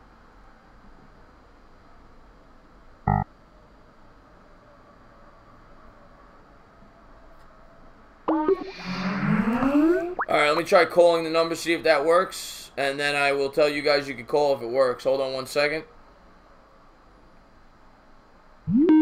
Yeah, it's working now. Alright, sorry about that, guys. It's working now. Hello, you're online with the Entertainah. Thank you for calling in. Hey, Chris, how you doing? What's going on? Who is this? Mothers. I'm sorry, hold on 1 second. Who is this? Mothers. Mothers? Bavit. Oh, Bavith! What's going on, my man? And by the way, I just want to say, One Giant Rebuttal just gave me a super chat. I want to say that. Thank you so much, One Giant Rebuttal. He says, I am sorry, Chris. Those damn cable spiders. Bavith, man. Now, once again, so I could screw up your name again. How do you say it? Bavith. Bavith. I'm going to try to remember that and say it properly. Bavith. It's all right. What's going on, my man? What's going with you? How's your job? What's going on next game? I mean, they got destroyed. I expected that, but it was fun. I got to watch it with some great people. I love Sim over there and Nothing But Knicks. He's going to be on the show this week, too. Going to have him on talking Super. I'm going to try to have at least one YouTuber on every other day for the next, 2 weeks leading up to the Super Bowl. So I think it'll just be a lot of fun to work with a lot of YouTubers. I'm going to have Kid Blue on, One Giant Rebuttal, Bad Dog, CK2K, Sim. So, yeah, I had a blast today. Fun game. Have you ever been to the Garden? No, I'm not really a basketball guy. What about, a lot of people just go just to see the Garden, though. You never been to the Garden? No, maybe next year when we get up from free agents, you know what I mean? Yeah. Now, I know you're a huge Giants fan. Is that your only really team that you root for a lot, or is there another team that you like a lot? I mean, I watch it, but the only team I root for is really the Giants. Yeah. And what do you think about the Super Bowl? Who are you rooting Super for? Bowl. Well, I'm gonna have to root for the Pats. You're rooting for the Pats, really? Why is that? Hey man, that's what Eli to be the only guy. Yeah, only well, Nick Foles did it. Nick Foles did it last year. But Nick Foles backup quarterback. No one's gonna think any highly of him. Good point. Eli did it twice though. Good point. All right, I mean that makes sense. To root for him. And I don't know if you heard about it, but I said earlier in the chat that the Saints could actually have a rematch. That's probably not gonna happen, but still. Wait, what do you mean rematch? There was an article on, I forgot who wrote it up, but it was an article that the Saints and Rams could actually have a rematch if Roger Goodell permits it. So it'll be exactly at the fourth quarter, 1 minute. Oh, you mean because of the missed call? Yeah, you could actually have a rematch. So that could probably happen. That won't happen. There's no way. I mean, I know that the rules say it could happen. There's no way that's gonna happen. Yeah, that's not gonna happen. I mean, the people of LA would go absolutely bananas. No, they won't. No, they won't. You see the videos of them getting hyped? Everyone is clapping around. It's not even their team. Yeah. Oh, yeah. I haven't seen the videos. No, I have not. But I'll be sure to take a look at them. Yeah, man. So, what do you think? I'm rooting for the Rams, but I think the Patriots are going to win. But as I said earlier, I don't know when you tuned in, but I think the Rams match up really well with the Patriots because of their interior linemen, their ability to get after the quarterback, and Gurley. I think they can control the clock, but I just can't pick against Brady. He's proved me wrong the last 2 weeks. I can't do it again. I can't find it in myself to pick against him again. All right, so are you going to be streaming that game too? What did you say? Are you going to be streaming that game with everyone? Yeah. I think I'm going to be on Bad Dog's channel. I got to figure it out, but I told Bad Dog I'm probably going to go on his channel for that game. I'll definitely do. If I may have plans. That's the only reason why I might not be doing it with Bad Dog. But if I don't, I may be at a friend's house. I'm definitely gonna have a lot of Super Bowl coverage. And if I don't stream the game, I'll definitely have a big pregame that day before the game. All right. So I don't know. So what about the Mets? What about the Mets? Oh my God. Well, the Mets. Do you like the Mets? I mean, I live right next to the Citi Field, so I pretty much just watch. I could hear like everything every night. Yeah, all the games, the fireworks and everything. Yeah, the Mets. I think the Mets are gonna be better this year. We'll see. I always say that every year. They always get tons of injuries, but they made a lot of big offseason moves. I think they needed to make one more though to put themselves over the top. They still might. They need one big arm in the bullpen. They need a lefty in the bullpen that can get guys out. And they don't have a big thumper in the lineup, but they did bring in a lot of nice pieces. I think the Mets have potential to be a nice team this year. So, I mean, that's pretty much all I got. No, man, I always listen, man. You're one of my best subs, man. I always appreciate you, even if you want to just call in to talk about whatever, man. So, thank you for calling in, man. And I'm looking forward to talking to you in the future. Yeah, man. Have a good night. All right, you too. All right, good night, Chris. This old dog at 50 has to go to bed. All right, Bobby, thank you for tuning in. What is going on? Thank you for calling in. You're on live with the Entertainah. What's up? Hey, man. I got a question. All right, who is this? This is James. James, what's up, James? Thank you for calling in. I have a question about what are we going to do at overtime? What do you mean? Like, because people think it's unfair because one team gets the ball after the coin toss, and if that team gets the ball and wins, they say it's unfair. So. Well, I mean, they did make the rule. You're talking about football, right? Yes. They did make the rule adjustment a few years ago where they have to score a touchdown. It used to be they could just go down the field 40 yards, kick a field goal, and the game would be over. So now for a team to win, they have to score a touchdown on the first drive. If you kick a field goal, the opposing team does get an opportunity to tie the game or win it. I know what you mean, but why wouldn't you make it the same for college football and normal football? No, I agree. I agree with you. I think the college rule is better. And I hope they do change it to that. I agree with you. I think the reason they probably don't is because the games take forever, or they could take forever. But that makes sense. But I agree with you. I like that. I would welcome a rule change. Yeah, because I think it's more fair that way. Give both teams a chance, and if you don't take opportunity of that chance, you lose. Yeah, I'm with you. I'd welcome the rule change. There's some rule changes I don't like. I don't like that. I don't like that they start at the 25 after the kickoff. I get why they're doing it because of the concussions and that they kick from the 35. But it kind of like really took away, like a player like a Devin Hester, for example, in today's game, he wouldn't be successful. I mean, he'd have no purpose in the NFL because 99% of the time you're not running the ball out. So that rule I didn't love. I know it's better for the player's health. But that's one rule I didn't like. Yeah. But I also have one more question. Yeah. What would be the best defensive player in the draft? Like Josh Allen. Not like first rounders, but like later on in the draft that you could like trade down and get good. Well, yeah, as I said earlier, as far as second round, third, fourth round prospects, I haven't done enough research to give a good answer for that, but Devin White's a good linebacker that a lot of people like. Ed Oliver's a good defensive tackle that a lot of people like. Greedy Williams is a great cornerback. There's a lot of good players in this year's draft from the defensive side. It depends where the Giants want to go. If they think Greedy Williams is a lockdown corner, they might take him.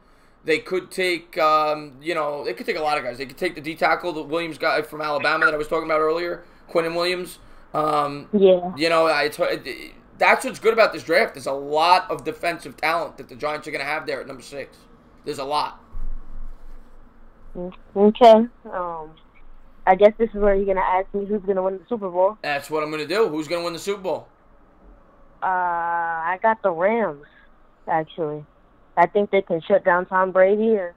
I don't hate the pick. I think the Rams have a very good chance to win the game. I do. I think they match up well. I don't hate the pick. I think it's going to be a great game. Great game. Yeah, but the secondary needs a bit of help. But other than that, yeah, I'm looking forward to the game. I am. Yeah. And I want to say thank you for calling in. I just got somebody trying to call, so I'm going to let you go. But thank you for calling in. You're welcome. You're welcome any day. All right, you got it.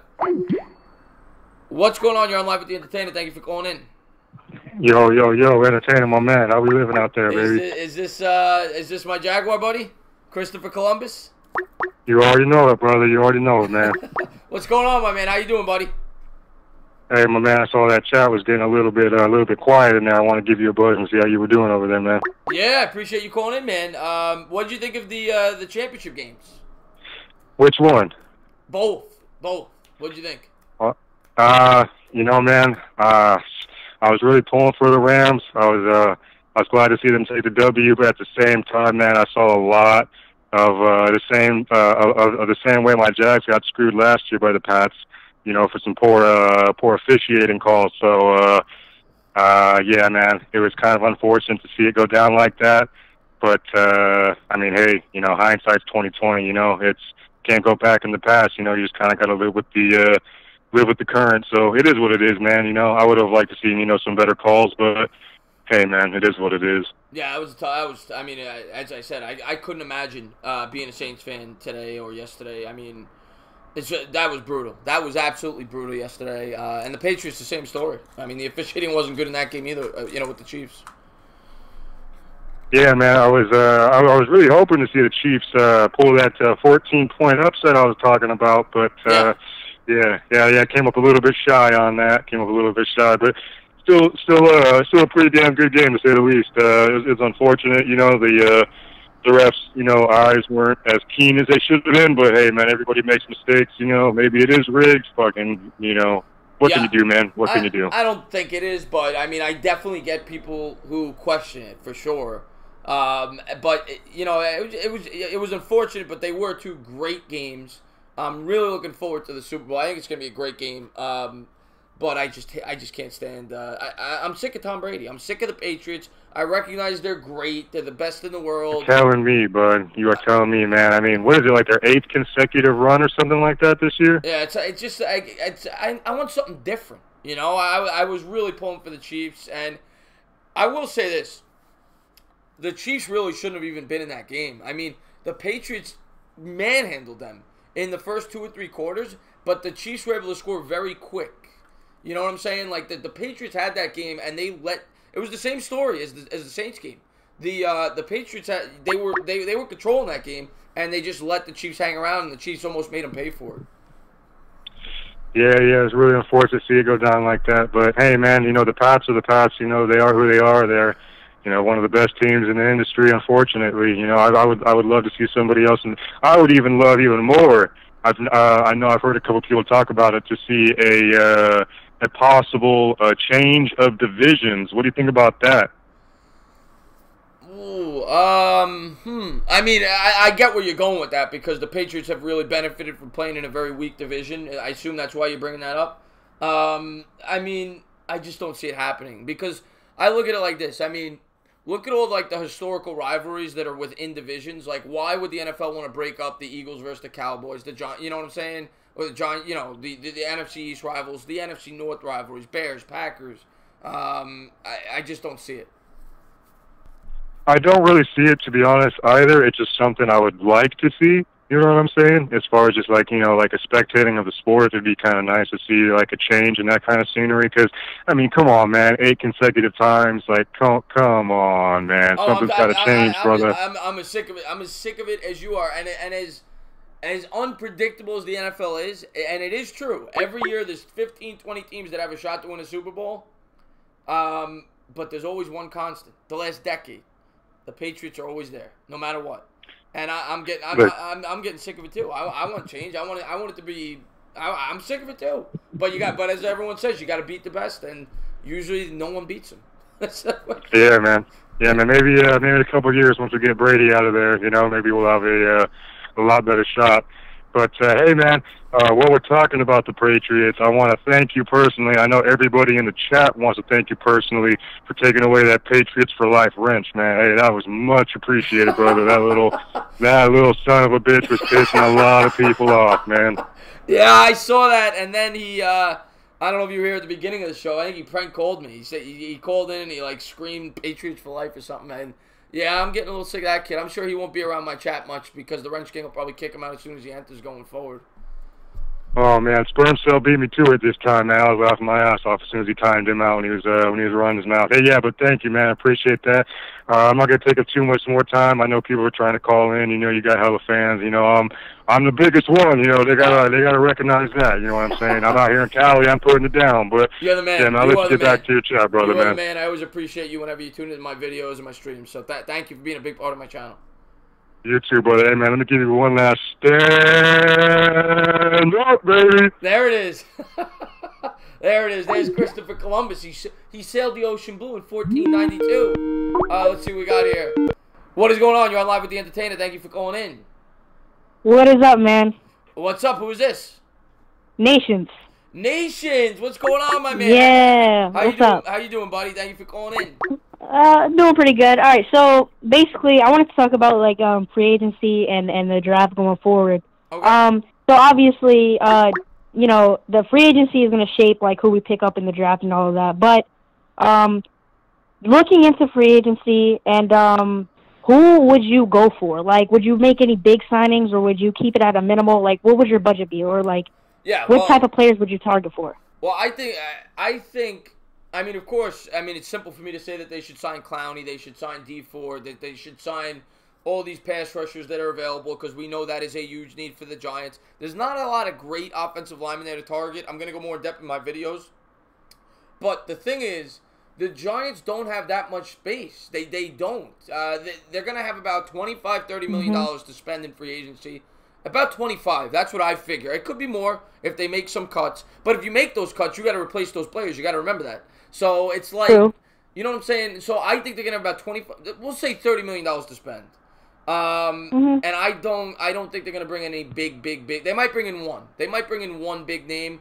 It's not going to be a huge offseason in terms of free agency, in terms of big names. I'd be shocked. But, I mean, the positions they have to focus on is the pass rush, the secondary, and the offensive line. Those are the three biggest weaknesses. I don't want to go after a quarterback in free agency. I'd rather go for one in the draft. Yeah. And, you know, because obviously the defense has been not playing as well as they should have, especially in, like, late game situations in the fourth quarter. I feel like they could have played a lot more better. So, I don't know. I'm excited for the draft and free agency. I want to see who they pick. Hopefully, like, do you think they may trade down, or would they just, like, keep their picks at where they are, maybe trade up? Yeah. Or what do you think? Yeah, I don't think they're going to trade up or down, but I will say this. If I am a fan of one or the other, like if you told me they're going to do one or the other, I would prefer to trade down because I'd like to accumulate more picks. Like, say, just hypothetically speaking, say somebody came to the Giants and said, we're going to give you, we have the 17th overall pick, we're going to give you number 17, we're going to give you this year's second and next year's first to move up to number 6. I would not be upset if they did something like that because that now gives the Giants 2 first-round picks next year, especially if the Giants don't like a quarterback in this year's draft. That now gives the Giants 2 first-round picks in the following year's draft when it is a quarterback-rich draft. So that gives you ammunition to trade up if you need to. So I think something like that could make sense. I just don't think they'll do it. Yeah, I agree with that. And for the final thing, the Super Bowl. All right, so I think, honestly, that, I don't know, I feel like the Patriots are going to win because, you know, they have more experience, simply. They just, like, out-experience the Rams head coach. And I don't know, I just have a feeling that the Patriots are going to win. Obviously, you know, they played really hard in the majority of the games that they played. I feel like they just have more weapons. But, yeah, it's going to be a close game. It's going to be a good game. Yeah, and I don't know. It's going to be a great game. And you bring up, and you've been a great caller, by the way, Nations. I need you to call back. But you bring up some great points there with the coaching matchup between McVay and Belichick, how Belichick is so much more experienced. That is a tremendous point you just brought up. And that could play a huge factor in this game.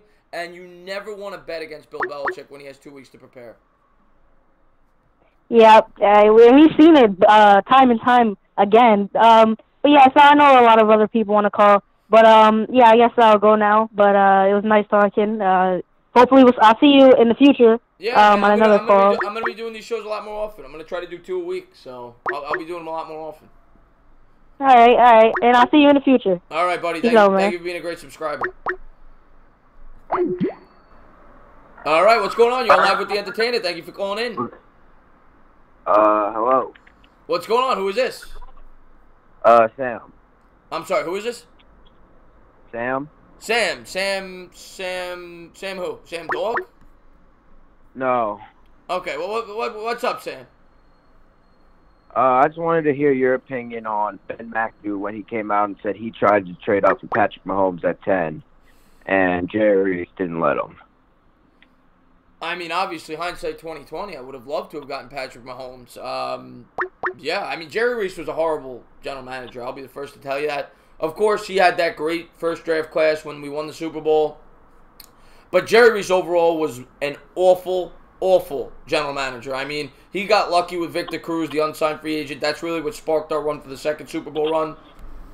But outside of that 07 draft, he didn't really have a good draft after that. He had a few great picks, but all of them were early picks. I mean, Beckham was a first-round pick. JPP was a first-round pick. Hakeem Nicks was a first-round pick. He didn't have many very good picks outside of the first round after that first draft. So Jerry Reese was awful.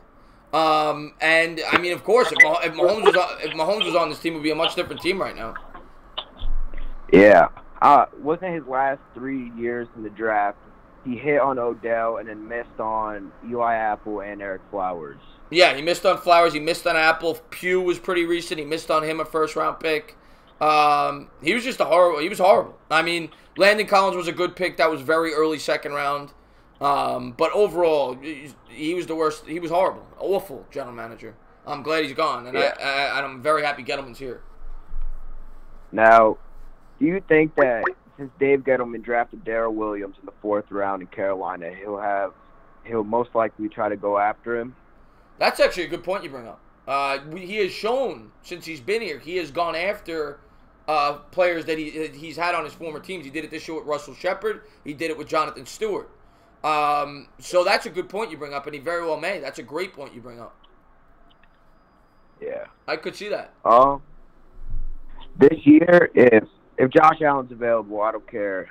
If Dwayne Haskins, if you like him, you have to take Josh Allen.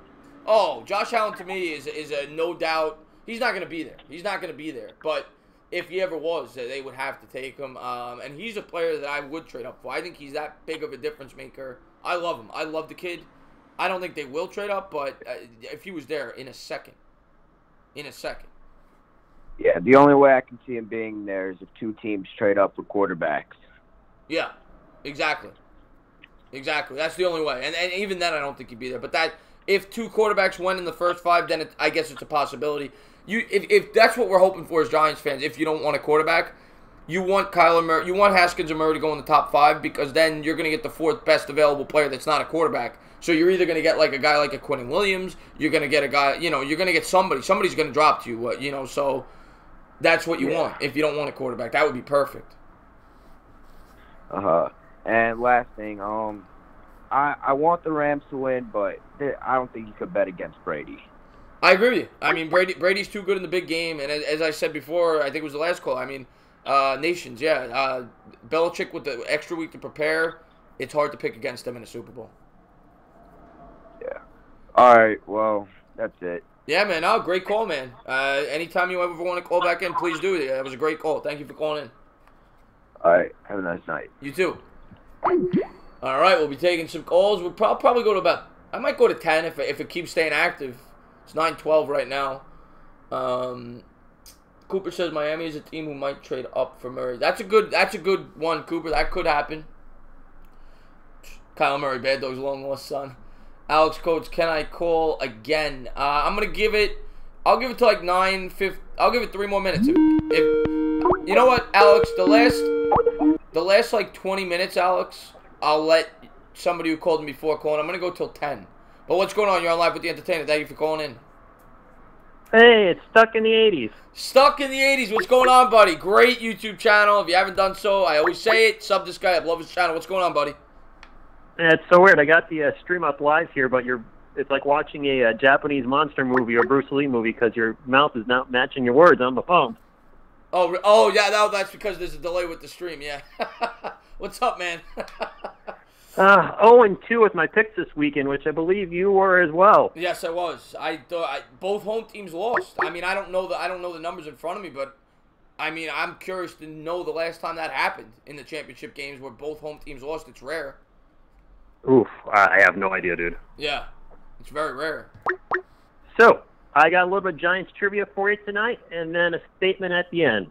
All right, go ahead. I'm probably not going to do well. I'm not a great trivia guy, but I'll try my best. Go ahead. Ooh, okay. All right, so Tiki Barber has 5 out of the top 10 best single-season rushing marks for the New York Giants. Okay. Can you name the other 4 running backs that compromise the other top seasons? All right. Just rushing yards or all-purpose yards? Just rushing yards. All right, Barkley's in there. Yep. Anderson? No. Hampton? Yes. All right, well, there's 2 more? 2 more, sir. That's a great question. I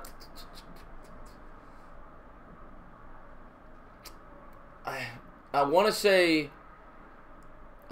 Bradshaw.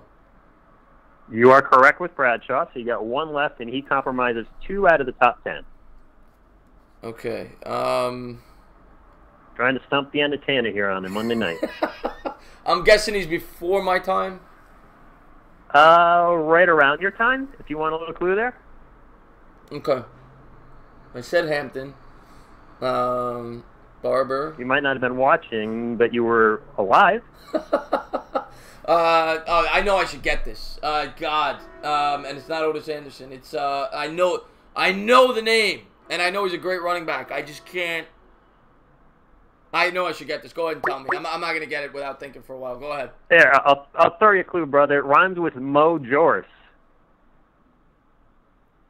Oh, Morris. Yes, Yeah, Joe Morris. Yeah, Morris. Yeah. I should have gotten that. Yes, Morris. Yes. See the chat saying Ray Rice. Come on, he's a Raven. No Ray Rice here. Yeah. No, Ron Dane was a complete bust, guys. Ron Dane was a guy. I knew it wasn't him. He was a complete bust. No. Yeah. Total bust. Yeah. But, yeah, man. So you said something else after the trivia you wanted to talk about? Yeah, I know you're going to ask who my prediction is for the Super Bowl, and I can't make a prediction until I know whether Eli Manning is going to be in the stadium or not, because Tom Brady is 0-3 in the Super Bowl when Eli Manning is in the stadium. That is a great stat there, guys. And I am gonna say Eli. I don't think Eli will be there. He has no reason to be there. So I'm gonna say he's not gonna be there. If he's not going to be there, then the Pats win. There you go. So there you go. If you're betting on the game, find out if Eli's going to be in the building. That's right. History don't lie. That will tell you the answer. So any good movie reviews you got coming out soon? Good movie reviews for the first week of February. I'm doing the entire Nightmare on Elm Street series of the 80s movies, part 1 through 5, and I'm going to try to hit more bigger movies. I've been doing a lot of obscure stuff, so movies like The Terminator, bigger movies for February. Very cool stuff, man. I'm looking forward to it. Awesome, and I appreciate all the support you've been throwing my channel. You've been very supportive and saying good things about it. So thank you, Chris. You got it, man. Thank you for being a great subscriber. Thank you for calling in. You're welcome. You have a good night, man. You too. All right, guys. Anybody wants to call in, go ahead. We'll be doing this for about another 40 minutes or so. If the Entertainah was in the building, everyone would be. I love New York. Says, yo, Chris, what up? Make sure you look up safety Nasir Adderley of Delaware University. Crazy highlight reel. Yet no one is talking about him. All right, I'll take a look. You know what? Do me a favor. I love New York. Put it in the comments after the video, and I'll be sure to give them a look. Entertainah, do you think the Giants need new uniforms? Before I talk, I know you just called. I'm going to get to you in a second. Somebody said, I forgot who it was. Oh, John, my friend John. The Jets, the last time they changed their uniforms, they made the AFC title game. They went 12-4, and they changed it this year. So we think still go 12-4 again. And the last time the Giants changed it, they went to the Super Bowl. They lost, but they went to a Super Bowl. So it might be a good idea when they had Kerry Collins. What's going on, my man? Thank you for calling in. Hey, what's going on? It's Joe Musa. Joe Musa, what's up, buddy? Thank you for calling in. Big Jets fan. Big Jets fan in the house. So, what do you want to talk about? I'm sure started watching you through JC. Yeah, I'm definitely gonna have JC on the channel a lot more, especially outside of the football season, because we're both gigantic Met fans, and we're gonna be doing a lot of Mets content together on my channel. So you'll see him on my channel a lot. Live shows, edited videos. So you'll see him on my channel a lot. I love JC. Nothing against him, but you're more entertaining. It's in the name. It's in the name. Well, So listen, so you remind me. I've been wanting to say this on the comments. I didn't want to put it on comments, but you remind me of my cousin. He's actually married to my cousin. His name is Chris. He's from Brooklyn. He's a Giants fan. Do you know Chris Terranova? No, I do not. Okay. So anyway, here's my question. What do you think about Greg Williams? What do I think of Greg Williams? I think it was a great hire. I think that was I thought that the Browns, I honestly should have kept him as the head coach. I thought he did a great job over there. And I know why they didn't keep him, because they want to make Mayfield happy. And the offensive coordinator over there, he flourished under the system. So they made him the head coach. But Greg Williams, to me, is one of the 3 or 4 best defensive coordinators in all of football. So I think that was a great hire by the Jets. And if I was a Jets fan, I'd be thrilled with that hire. Well, I think if something happens with Gaze, if he sucks in a year or two, get Williams to take over as head coach. Yeah, I could definitely see that. I think I'll say I don't hate the Jets. If you've ever seen me on JC's channel, I always say I root for the Jets when they're No, I know. Rover's the Jets hater. Yeah, Rover is definitely a Jets hater. But I'll say this: if I was a Jets fan, I would be very happy about the future of this team. I really think the Jets are headed in the right direction. I think they're going to be a really good team within 2 or 3 years. I think they're going to be one of the top 5 or 6 teams in the sport within 3 years. I really think that. I'm a happy fan. I love Darnold, but I've been suffering for 33 years, so. Oh, I understand. As a Mets fan. I don't expect anything. Yeah, well, I assume you're probably a Mets fan if you're a Jets fan, right? Mets fan, Devils fan, Nets, New Jersey Nets fan, and also Red Bulls. By the way, how does an Italian not like soccer? What the fuck? Well, I should say, really? I should say I hate soccer, and when Italy is in the World Cup, I root for Italy. And okay. Yeah. I watch the World Cup. I just don't watch. All right. I don't watch like the Red Bulls and the the MLS. But yeah. No, well, I'm a diehard Croatian fan. So. Okay, yeah. I watch. I mean, this was a hard World Cup for me to watch because the U.S. wasn't in it and Italy wasn't in it. It was the first time Italy didn't qualify in like 100 years. It was ridiculous. I don't know what happened there. I don't, like I said, I don't really follow it that closely, but I didn't know who to root for this World Cup because neither team was in it. Well, Croatia's close to Italy. Should have rooted for us. You know what? Next World Cup I will. If Italy's not in it and the U.S. isn't in it, I'll root for Croatia. Well, I know you got other calls. I didn't want to, keep you on too long. So stand up, New York Jets fans. There you go. Thank you for calling in, Joe. That was great. Thank you for calling in. Looking forward to talking to you in the future. All right, man. Later, man. You got it. All right, let's see what we got here. I am a Mets fan stuck in the 80s. I am a big Mets fan. It's Scott Thomas. Detonator is standing up. Once again, thank you to everybody who was tuned into the show. Thank you to all the new subscribers. I realize I've gotten a lot of Jets subscribers, probably because I was on Jet Central's channel. Everybody that came over here from his channel, I greatly appreciate that. And I hope you guys are Met fans, because usually that goes hand in hand. I am an oddity. I root for the Mets and the Giants. Usually it doesn't happen that way. But, actually, real quick, if nobody calls in, I will go over my story of why I'm a Met fan real quick. Some people have probably heard it. I never was huge. I was a very good baseball player. I played it. But as a kid, right around, I think I was like 11, I went to a Subway Series game, and at the time, I watched baseball, but I didn't really have a team that I was passionate about. And I went to the Mets-Yankees Subway Series game. I remember Stone Cold threw out the first pitch. And the reason I chose the Mets, that game, I fell in love with them. It was the best. It's still, to this day, the best baseball game I've ever been to. It was a regular season game. I've been to some postseason games, but this game was phenomenal. You have to keep in mind, this was back when Mariano Rivera, I think this was when he was at his best. I mean, this guy, I think he didn't have a blown save for over a year going into that game. And this game was back and forth. Home run after home run. The Mets would take the lead. The Yankees would come back. I think the Yankees hit 5 home runs in the game. It might have hit 6. But going into the 9th, the Yankees were up 8-7 on the Mets. And Mets got some base runners on, whatever it was. And they had 2 outs, runners on 2nd and 3rd, down a run. And Matt Franco came up, and he got a game-winning walk-off single against Mariano Rivera. And the stadium was rocking. It was one of the best sporting events I've ever been to. And ever since then, I have been a diehard Met fan. What's going on? You're on Live with the Entertainah. Thank you for calling in. Chris, my man, what's up? What's going on? Who's this? Whitney, Brick City. Whitney, love Whitney. What's up, Whitney? Big Giants fan on the phone. What's up, Whitney? Huge Giants fan. Nothing much, man. I thought I'd stop by the channel before I head into bed and get ready for work in the morning. Yeah, I appreciate you calling in. What do you want to talk about? You want to talk Super Bowl? You want to talk Giants? What do you want to talk about?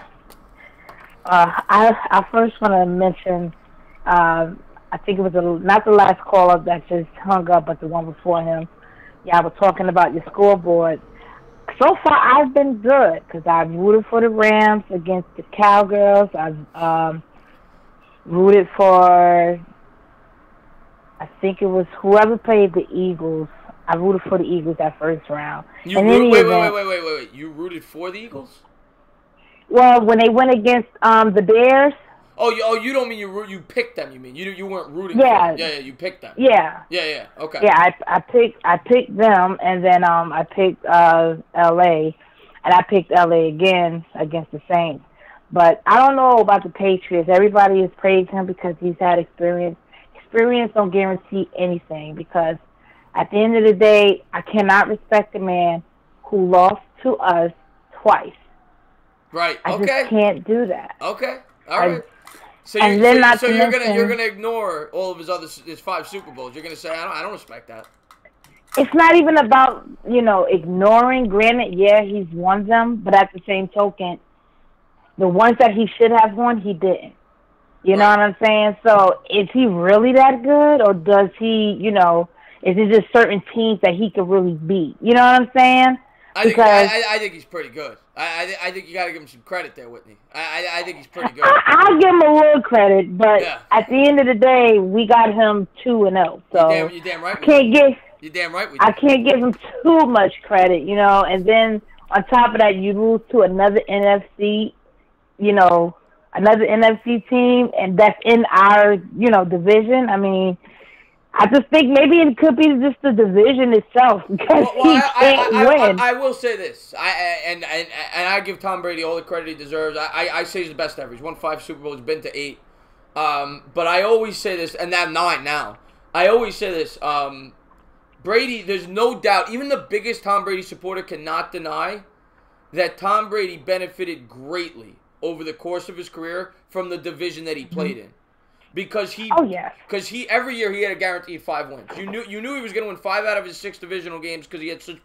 I mean, the Jets had a couple of years where they were good. The Dolphins, for the most part, were very mediocre. The Bills, the same thing. So he always had at least 5 guaranteed divisional wins. And I'm not saying they would have made the playoffs in any division. They were always one of the better teams, but they would have not gotten home field advantage throughout the playoffs in all of those years where they made the Super Bowl. So that definitely helped Brady make some of those Super Bowls. Oh, most definitely, and I don't know if that is even possible, with the whole switching divisions. But the Patriots wouldn't be as successful if they was, with the Steelers or with with them high volume teams. You know what I'm saying? Yeah. Like the Patriots, they have a escape every season. They're the only team in the whole NFL where they're doing good. I don't ever see nobody else is doing as good as them. I mean, I'm tired of seeing them anyway in the Super Bowl. I'm just so fed up with that Patriot mascot. No, I'm the same as you. I'm the same as you. I need to change. I'm sick of it too. But you know what? You got to give them credit. As much as I hate them, you got to give them credit. They get there, whether or not, some of it you could say are the refs, but they got there. So I got to give them credit. I'll give them 10%. I'll give them E for effort. All right. All right. Whitney will give him an E for effort, and she'll give him 10% credit. But so anything else you want to talk about? This whole draft thing. Do you really believe that that we could probably find all of our key parts in the draft and then worry about, the free agency afterwards? Well, the free agency actually happens before the draft. But okay. Yeah. But I do think this year the major additions will be in the draft because they don't have a ton of cap space. And I think the team needs to build through the draft. That's what they need to focus on right now. They have to get younger. They have to bring in youth. This draft is so important because the Giants have so many holes, and they're picking so high, and they have so many picks. They have 11 picks in this draft. And now, granted, they don't have a third-round pick. They have 9 picks from rounds 3 to 7. So they have a ton of late picks, and they could possibly use some of those picks to trade up and move into, like, the second round. I'm sorry, they have a second-round pick. They don't have a third-round pick. They have 9 picks from rounds 4 to 7. So they could use some of those picks to maybe move up, get a third-round pick, a second-round pick. But this is a huge draft. The Giants really need to hit on this draft. Yeah, I'm so sick and tired of, you know, we always start good towards the end, and then at that time it's too late. Yeah. You know, and we have our foundation, which is, you know, the running back, the wide receivers. I think we need someone else to help out with Barkley, because Barkley, he won't be able to do it by himself because he needs, you know, his break, especially when you're running 30 and 20 yards, you know, down the field. You got to catch your breath and all of that. So if we can find somebody that can back him up really good, you know, I think we'll have and then, you know, somebody that can help out with Soldier, because Soldier, he has his good and bad days, and I don't want nobody that's wishy-washy like that. Yeah. You know, he's better than Eric Flowers, but God. he needs someone. I'm better than Eric Flowers, but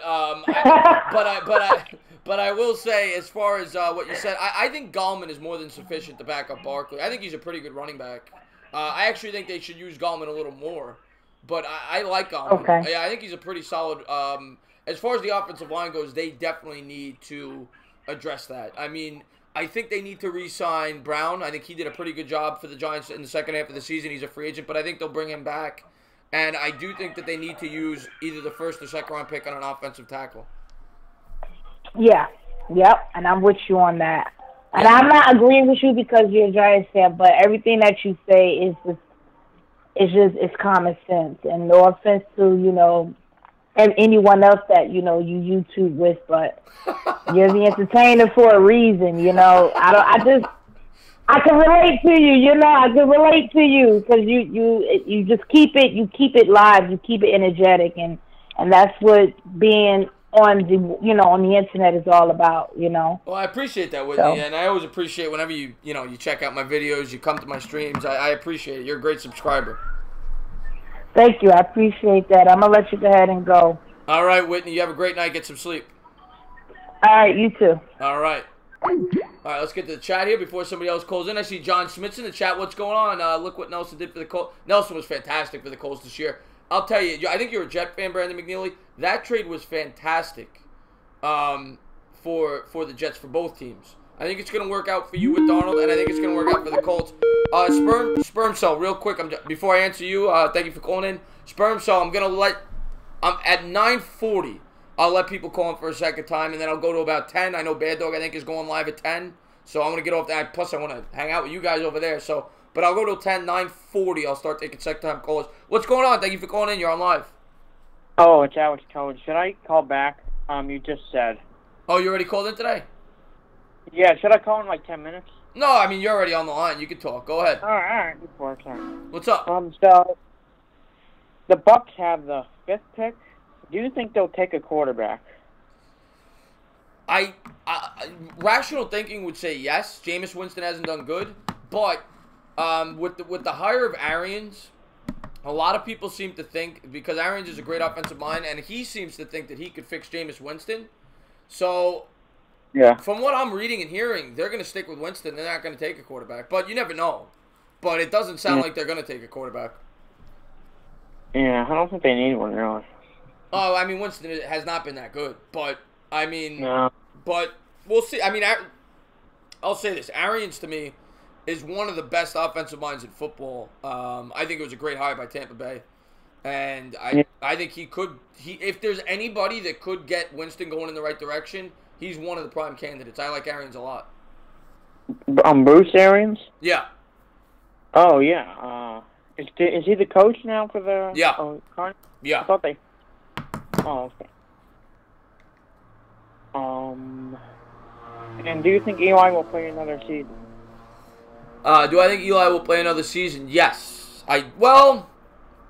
I can't say 100%, but I can't answer that question yet. I gotta wait to see what the Giants do. But I mean, my gut tells me yes. In my heart and in my brain, I don't think the Giants are gonna take a quarterback in this year's draft. If you put a gun to my head, I think they're gonna wait till next year. I think they're gonna give Eli one more year. I think they may bring in a veteran quarterback as the backup because obviously they don't feel the letters sufficient. They may bring in a guy that could pressure Eli. If he doesn't perform well, a cost-effective quarterback. I don't know off the top of my head, a guy like a Tyrod Taylor. He's going to be a free agent. You'd probably get him on the cheap. He didn't play well last year.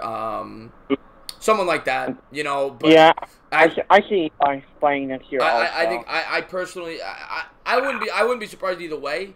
But if I had to guess right now, I would say Eli's probably the starter next year. Yeah, a lot of Giants fans are interested in Teddy Bridgewater, but he played that game earlier in the year against the Panthers. He did nothing.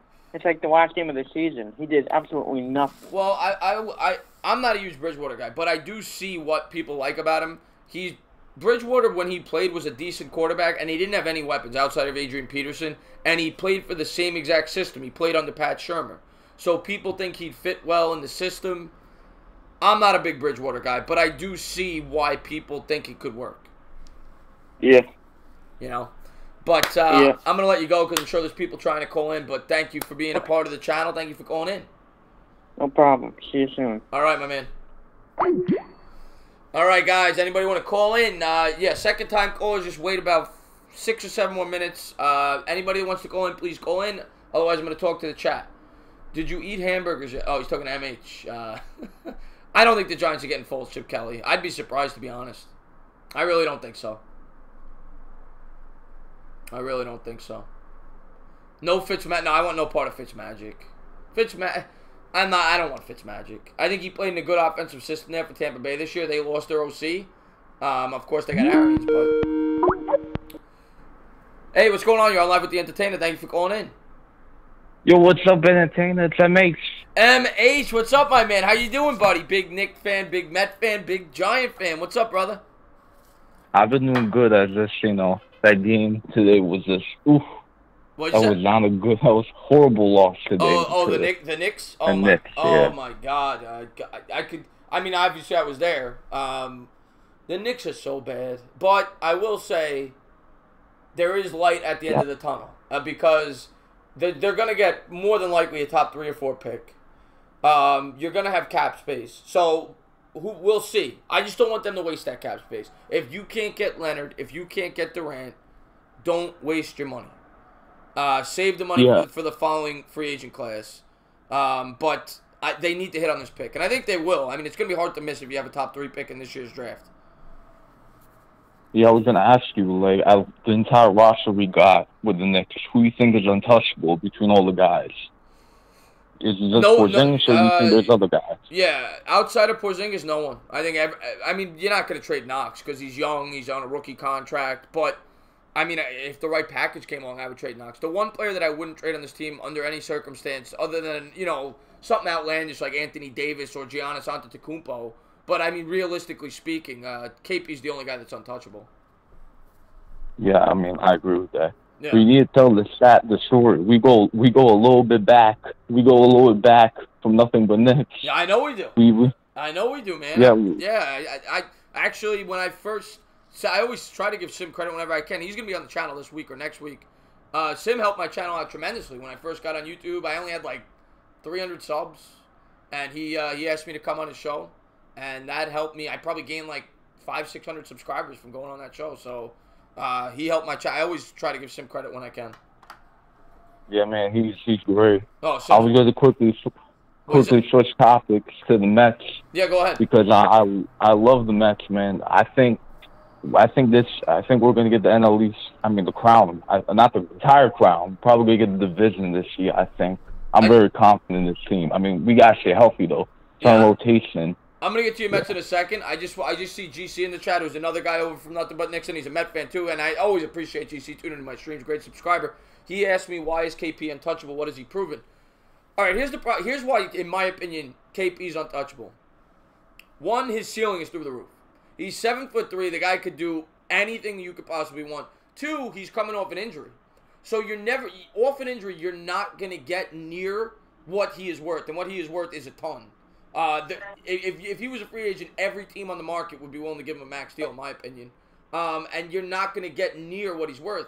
So to me, there isn't a realistic trade where you could trade a KP, where you would get anywhere near what he's worth. So for me, you got to roll the dice and hope he stays healthy. But that's just my opinion. But go ahead. I can answer. But what'd you say? I can answer that. Yeah, I can answer that question for him because I think people they tend to think KP is they tend to think he's soft just because he doesn't get double-digit rebounds. I can kind of see why they think that, but his offensive, offensively, he just does so much for you. That's why he's untouchable, and at his age, that's why. Well, and his defense is extremely underrated. He's one of the. I mean, if you look at the metrics, he's one of the best defensive players in basketball. He's a very good defensive player. Of course, and GC just alluded to it. He's not great at posting up. He's still learning that. We also have to recognize he's 22 years old. He's still working on his game and his rebounding. I mean, he only averaged about 7 rebounds a game. But listen, if he's going to get 8.5, 9 rebounds a game, if he could get to that point like Dirk did, I'm fine with that. I recognize that he is a European-style player. Even though he's 7'3", you get me 8.5, 9 rebounds, you get a guy like a Cantor, hopefully somebody that plays better defense, but a guy that could get you 13, 14 rebounds at the 4 spot, I'm completely fine with that. Kristaps Porzingis, the other things that he brings to the Knicks, you can't find that. He's called the unicorn for a reason. He's a very special talent. The only question with him, in my opinion, is his health, and that is a big question. Yeah, I don't want to keep you on too long. No, but go ahead. Get to the Mets, brother. Get to the Mets. Oh, okay, got you. I would say for the Mets, the NL East, I feel like it's ours. If we just stay healthy, the rotation, Syndergaard, DeGrom especially, if we just stay healthy, and then maybe if we sign a okay fifth starter because we have a 4 with Wheeler, Max, Thor, and DeGrom. If we get like a okay veteran starting pitcher, I think we'll be fine. Our offense just needs to, speak, obviously. Last year it didn't speak because nobody was in for us. I mean, we were just lacking at that. But I feel like this year we have the weapons. We need to get some runs, and NL East is ours. It has to be. What I'll say about that, I can't answer that question yet. And Meet the Mets is in the house. What's going on, my man? I'm not confident in the Mets' chances. Well, I'm going to say this. I got to wait because you see the rumors now that the Phillies, that the Nationals are potentially going to get Bryce Harper. They're potentially going to get Machado. So if those players don't go to those teams, then I would agree with you that I think the Mets have as good of a chance as anyone to win that division. But if the Phillies go out and get a Machado, that's going to obviously change. So it's like I can't, until free agency is done, I can't answer it. Now, I do like what the Mets have done. I like a lot of the additions that they've made. Ramos was a great pickup. Lowry was a nice pickup. They've really solidified the back end of that bullpen with Diaz and Familia. And, of course, Cano. Cano is going to be probably the best hitter this year. So I like a lot of the moves they've made, but we have to see how the rest of free agency breaks out before I could tell you that I think they're the favorite. Yeah. Thank you, Entertainah, for the call. And one more thing. To all the Dolphins out there, stand up. All right, MH, thank you for the call. Thank you, Entertainah. Peace and love. All right, man. You should make a Discord server, just saying. I don't know what that is, Saucy Tiger. Chris, make me some bolognese. Alex Codes, yeah, I'll go back in after this to make you a mod, and I'll Meet the Mets a mod as well. He's awesome. All right, hello, you're on live with the Entertainah. Thank you for calling in. Oh, it's Sperm Cell. Sperm Cell calling back in for round 2. What's up, buddy? I'm doing pretty good still. So what do you want to talk about? So would you rather have the Giants win the Super Bowl this year, but if you had to do that, you would have to bite off all the sweetest toenails? So wait a second. What's my options here? I have to bite off sweetest toenails and the Giants win the Super Bowl. What's the other option? The Giants just, do what they normally do. So I have to bite off Sleeta's 10 toenails and the Giants can win a Super Bowl? Yeah. Let's do it. I'll do it. I'll do it for Giants Nation. I'll do it. I'll bite off the toenails to get that fifth ring. I would do it. I bet a lot of Giants fans would be very proud of you. Oh God, you're the best. Any other crazy hypotheticals? Chuck Shorts is laughing. Have you figured out what your favorite male porn star is at 2003? I have not. I have not gotten into that yet. I graduated high school. You need to do your research. All right, buddy. Thank you for calling in, Sperm Cell. You got everybody in the chat laughing. All right. Are you gonna be in Bad Dog stream? I will. I'll be in the chat. All right. All right, my man. Have a good night. You too. Oh God, a couple of people in the chat got a kick out of that. Hey, what's going on? Thank you for calling in. Who is this? The Detonator's back again. The Detonator is back for a second round. What's up, buddy? Not much. I just had a gay say something real quick. So, when I saw the Gase hiring, I remember I was in the bowling alley and we lost that whole match anyway, and that was just news to put on top. My eyes were about as wide as he is all 24/7. I was absolutely shocked at the hiring. Yeah. No, But I know you're probably a big fan of Jet Central, right? I think that's where you found my channel. Yes. I've been subscribed for a while. I was talking to Jet Central when it happened, and he was appalled. He was. I mean, I'm sure you saw his video. He was not happy, but I got to talk. I got to talk to him before he made that video, and he was absolutely appalled. But I will say, I think since then he's taken a more positive approach. He does like the Greg Williams hire, like I said, and he's going to give Gase a chance. And I think Jets fans should too. That's what I'm saying. I mean, like, I'm not going to bash him immediately. I got to see what he does. And people, ripping on him for how boring it was in the interview. I'm like, he's just being humble. He's not a guy that's going to go out there every single time, just start screaming to the microphone. He's not like a Rex Ryan kind of guy. He's one that I believe can maybe show promise. And, I mean, you can see, as you said, Sam Darnold is a huge fan of him. And that, if you can have that type of connection with the new QB who is trying to get not like a turnaround, but, to improve on what his season was. And, I think it's really going to help out for the feeling for him. Yeah.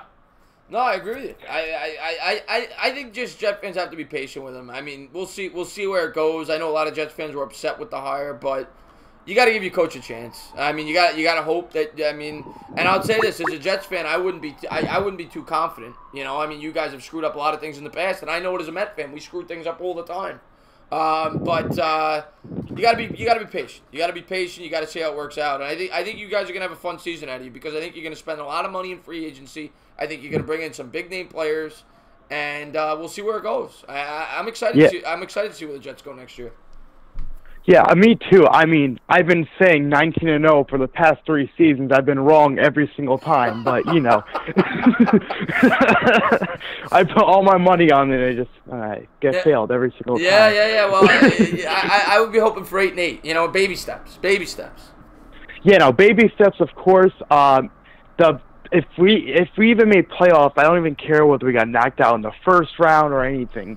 That just shows improvement upon what happened. I mean, I want to see a winning record next year. I don't expect anything like, oh my goodness, they're going to the Super Bowl and winning it. No, not at all. But I'm taking it as a not a bad choice of hiring. I mean, again, I actually really loved the Greg Williams hire. I was a big fan when I heard the thing. I'm like, that's just one of the best hirings I think we could have picked up.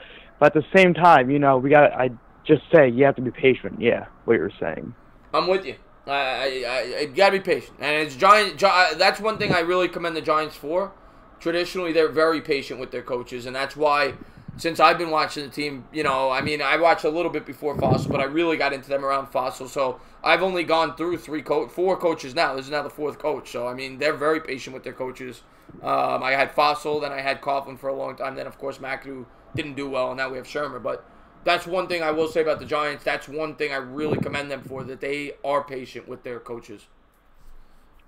Yeah, of course. I actually have a lot of respect for the Giants. I mean, sure, like, half my family's, like, a Giants fan, and I'm, like, me and my dad, like, the only two Jet fans, so all we do is get bashed for it. But, you know, yeah. He was actually born 63, so he actually experienced the Jets winning Super Bowl, and he said it's been a long time, and he's waiting for another one.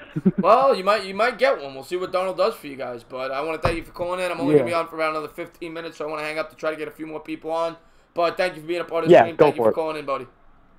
All right. Thank you for letting me call. Bye. You got it. So I see that Chuck Sharts, that's why I pointed here. He said the chest hair was poking out. Oh, Kaylin, thank you for tuning into the stream. Yeah, Bavid, you can call in again real quick. All right, one at a time, guys. What's going on? Thank you for calling into the stream. What's up, Chris? It's Bobby again. Oh, but what's up, Bobby? What's up, my man? Yeah, I'm sorry I'm calling again, but... No. I'm letting people call in for a second time. What's up, buddy? I just remember the question that I was supposed to ask you. I actually kind of blanked out the first time. What's up? I got the question that I was supposed to ask you. I blanked out the first time. Yeah, what is it? What do you think should be the new officiating rules for next year? What do I think the what? New officiating rules. Pertaining to what? To the NFL and the officials. Yeah, but what do you mean by rules? Like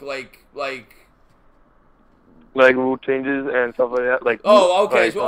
So somebody brought up, and I agree with it, that they should start reviewing pass interference calls. I agree with that. Because pass interference calls, a lot of times in games, are that could affect an entire game. When a referee blows a penalty for, or doesn't blow a penalty for a pass interference call, I mean, that could be a 65, 70-yard game. So I do think that is one change they should make. That should be under for review. What do you think about taking, because now you can't challenge in the 2 minutes. What do you think about that? Should they be going away? You think it should be going away? I think the challenge thing, I've never, and I get why they say that you should only have 2 because it slows down the game. I don't agree with it. I think anytime there's a play that you think, maybe there should be a limit, but I don't think 2 is enough because there's so many blown calls in the NFL. They should get maybe double it. They should get 4. I mean, there's so many times in a game where you could challenge a play. All right. So my next question will be: are you streaming the Pro Bowl next week?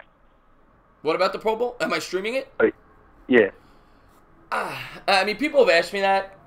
I'll tell you what. If my subscribers want me to, I will. It's just such a meaningless game. But if people want me to, I will, just to hang out.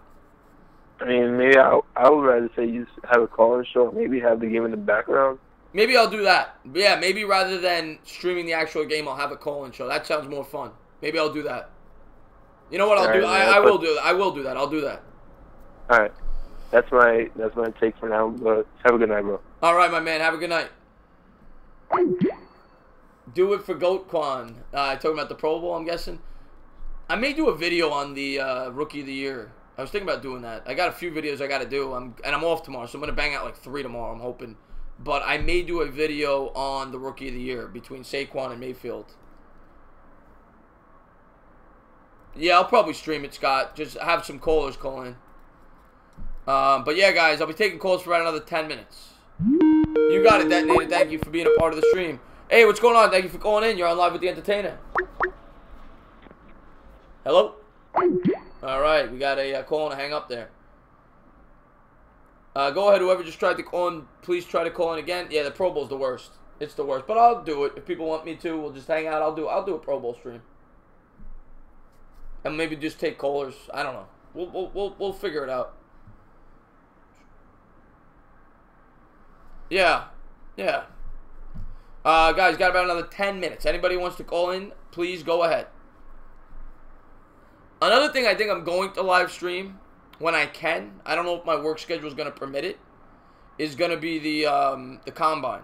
So I'm gonna live stream watching the 40-yard times for the prospects and all that, because I always love watching that. It's one of my favorite things. Hello, you're on live with the Entertainah. Thank you for calling in. Hey, Chris, it's Justin. What's up? I'm sorry, who is this? Justin. Justin, thank you for calling in, buddy. What's up? So I wanted to ask you a question about the Knicks, because I just became a fan. Very good stuff, man. Welcome to the miserable fan base. So we're a rebuilding team, right? Yeah. You're Yankee King. Yeah. Yeah. Yes, we are a.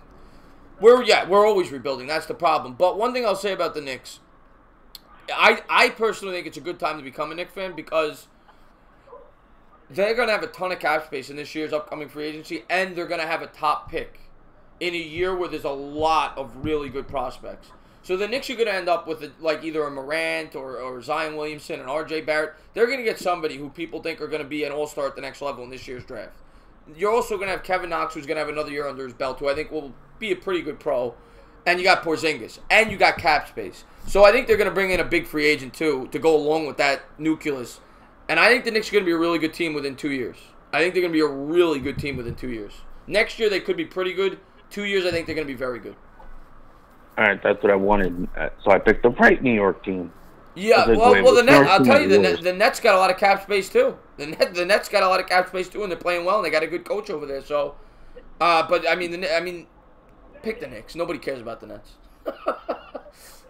I just picked the team. I just picked the New York team that I like the logo better. I was like, yeah. Well, Knicks, take the Knicks. Well, I get it. I get it. Like I'm like talking to you, and I'm like thinking, how old are you? 20. Okay, I'm like, yeah, okay, it makes sense, because I'm like thinking, like, how does someone is someone just getting into basketball? But it does make sense, because you grew up when the Knicks were awful, and bad. You know what I'm saying? I'm 33, so when I grew up, the Knicks were. People don't realize this that are your age. When the Knicks are good, they rule New York. Nothing else is talked about. Like, they own New York. They are bigger than the Knicks. They are bigger than the Giants. They're bigger than the Mets. They're right on par with the Yankees. The Knicks own New York when they're good. They just haven't been good for a while. All right. Yeah, so you'll enjoy it. When they get good, they are going to be the hot topic in the sports world. There's no doubt about it. And I like the color scheme. Yeah, they got cool uniforms. There's no doubt about it. There's no doubt about it. So I just didn't. But I want to say thank you for calling in, my man. And any other questions before you go? I know you're a Yankee fan. No, that's all I got. All right, buddy. Thank you for calling in, man. And keep up the work there with your YouTube channel, too. All right, later. You got it, man. Shaq was Diesel, John Stone. Shaq was Diesel. Real quick, before I get to this call, I am going to answer that question there in the chat. He says, what do you think of Trier? I think Trier was a great pickup by the Knicks, and I think he could be a nice player off the bench, like an instant offense guy going forward. I don't see him being any more than that. I don't think he'll ever be a starter. But go ahead. You're on live with the Entertainah. Thank you for calling in. Yeah, hi. This is Sperm Cell's cousin, Fallopian Tubes. Entertainah. It's Mark Israel again. Mark Israel, what's up? What's up, Mr. Fallopian Tubes? Thank you for calling in. Yeah, no, I just been listening. Just a couple of things. No, first of all, I just want to say you're absolutely right about the Knicks. When they are playing well, they own New York. Yeah. And, yeah, a lot of younger kids don't realize that. But I grew up in the Ewing days, so I remember the Knicks. There's nobody bigger in New York when they're good. I mean, the New York is a basketball city first. They just haven't had a basketball team to root for quite some time. Yeah, I mean, look, I think I'm probably one of the elder statesmen in most of these call-ins. Yeah. Right. I mean, I'm in my early 50s. Yeah. So I've been I'm getting old. But I mean, I was around, when the Knicks, I mean, were in their heydays in the '90s with all the, oh my God, fighting with the Heat, and, all of that. The Pacers. I'll say this: that those Knicks teams, since I've been watching sports, and I love my Giants, I love my Mets. that Knick team, that specific team, that roster, I've never loved a team more. They were all about New York City. They were so tough. They were gritty. Oakley, Mason, Harper, Ewing. I loved that team. I loved that team. You know, and a lot of people forget. I mean, I'm sure you know, but as far as the '90s Knicks, that era. I mean, we had a Heisman Trophy winner on that team. Charlie Ward. Yeah. That's right. That's right. A lot of people forget that. But this is the other thing I wanted to bring up. So one of your other callers earlier brought up, this new football thing that's coming. What was he talking about? Yeah, some new league he was talking about, and supposedly it's going to be on CBS. My friend John told me the week after the Super Bowl.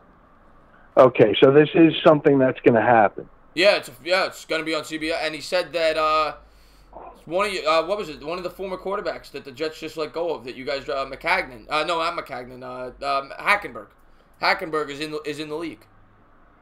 Oh, well, that figures. That right there probably goes to show you how good this league's going to be.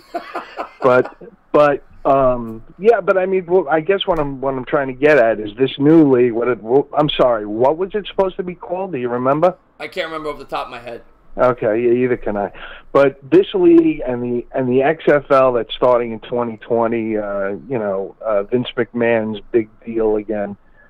I mean, you know what? I'm sure you know that obviously you were around for the disaster that it was the first time around. Absolute disaster. I mean, what makes these startup leagues?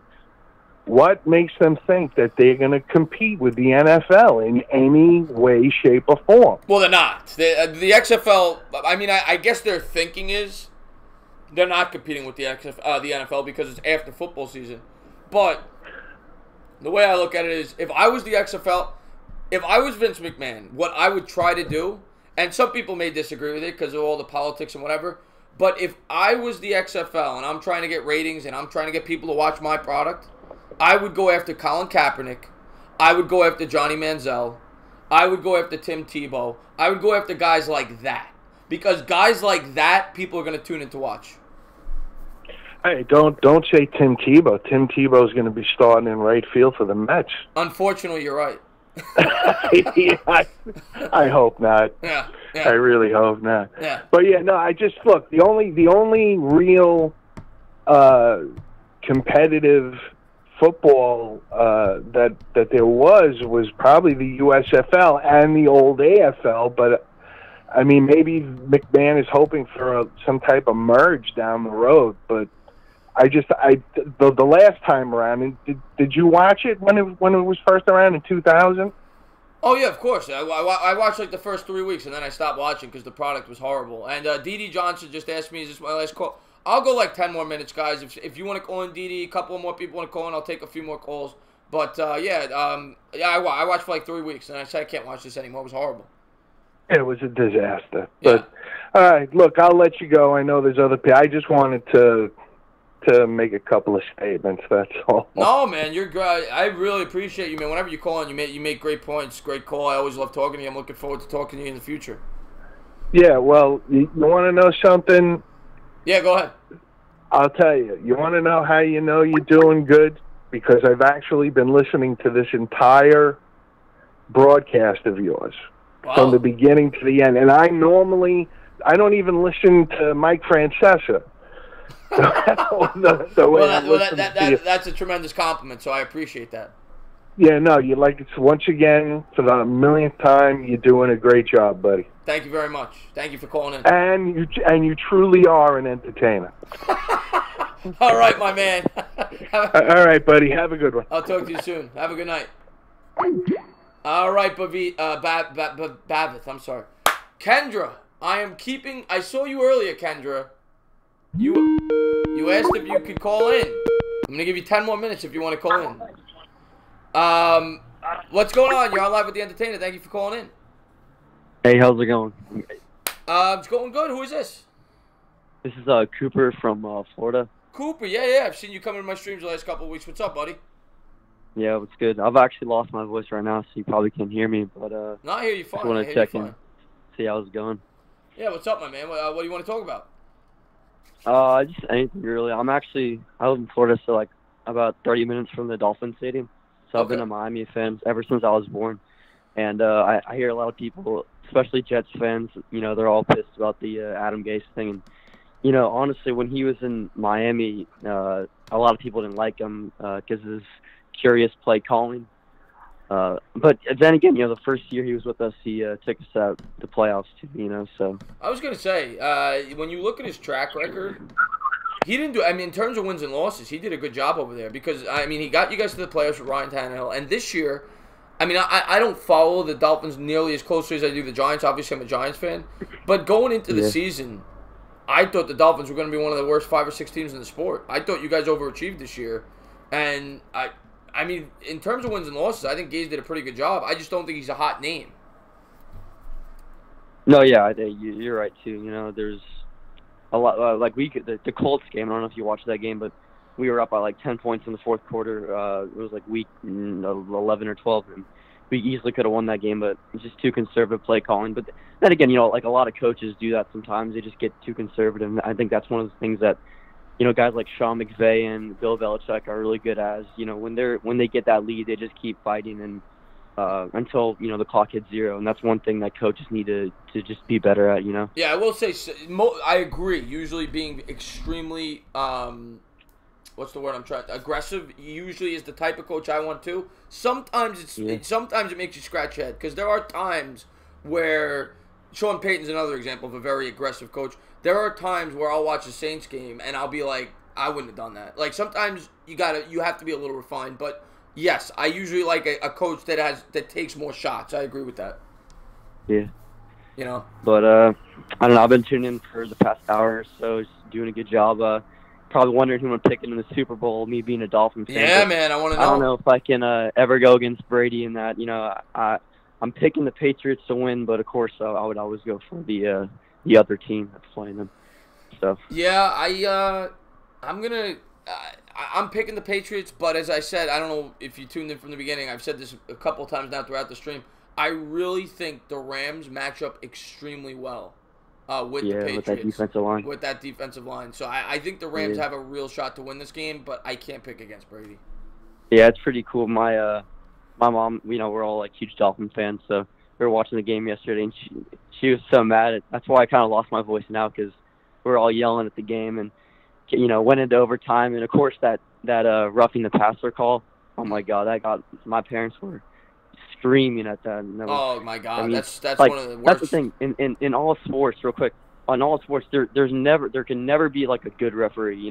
Like there's, like it just doesn't happen. There's always going to be bad calls against every team, and that's just what you have to deal with it. And honestly, even if they didn't have that roughing the passer, the Patriots would probably still scored that touchdown. Probably would have still held that game alive into overtime. But I don't know. It's just a pretty interesting call. Well, that was a huge penalty for sure, and it may have determined the winner. But I will say that the other penalty in the Saints game was much more of a determining factor in who won. Because if they don't call that penalty, the Saints win. The Saints win the game. But yeah, I agree with you that the Patriots still could have won the game had they not called that penalty. I'll agree with that. Yeah, the Super Bowl is actually the day right after my birthday. I turned 17 then, and so. All right, man. Have a happy birthday. Yeah, thank you, Matt. The one present I would like to see is the Patriots lose, but I don't know about that one. I'll just have to wait and see. Well, I hope you have a happy birthday. You have a good night, all right? Yeah, I want to say thank you for being new to my channel and being a subscriber. I appreciate it. Yeah, for sure. I'll share some of my friends, at school. I appreciate it, man. Catch you later. Yeah, have a good night. So many kids watch Chris, I wouldn't be surprised if he would be hired for a kid's birthday. Well, I'm going to say this. I probably have a lot of kids, a lot of adults. When you're on YouTube, you're going to have a younger audience because that's who watches YouTube. But what's going on? You're on Live with the Entertainah. Thank you for calling in. Hey, Chris. This is Kendra. Kendra's calling in. What's up, Kendra? Big Cowboy fan. What's up? How are you? I'm doing good. Just starting these new call-in shows, so I'll probably do this twice a week. People seem to like it. Well, I really do like it. I'm glad to see that you're doing well. I don't do sports.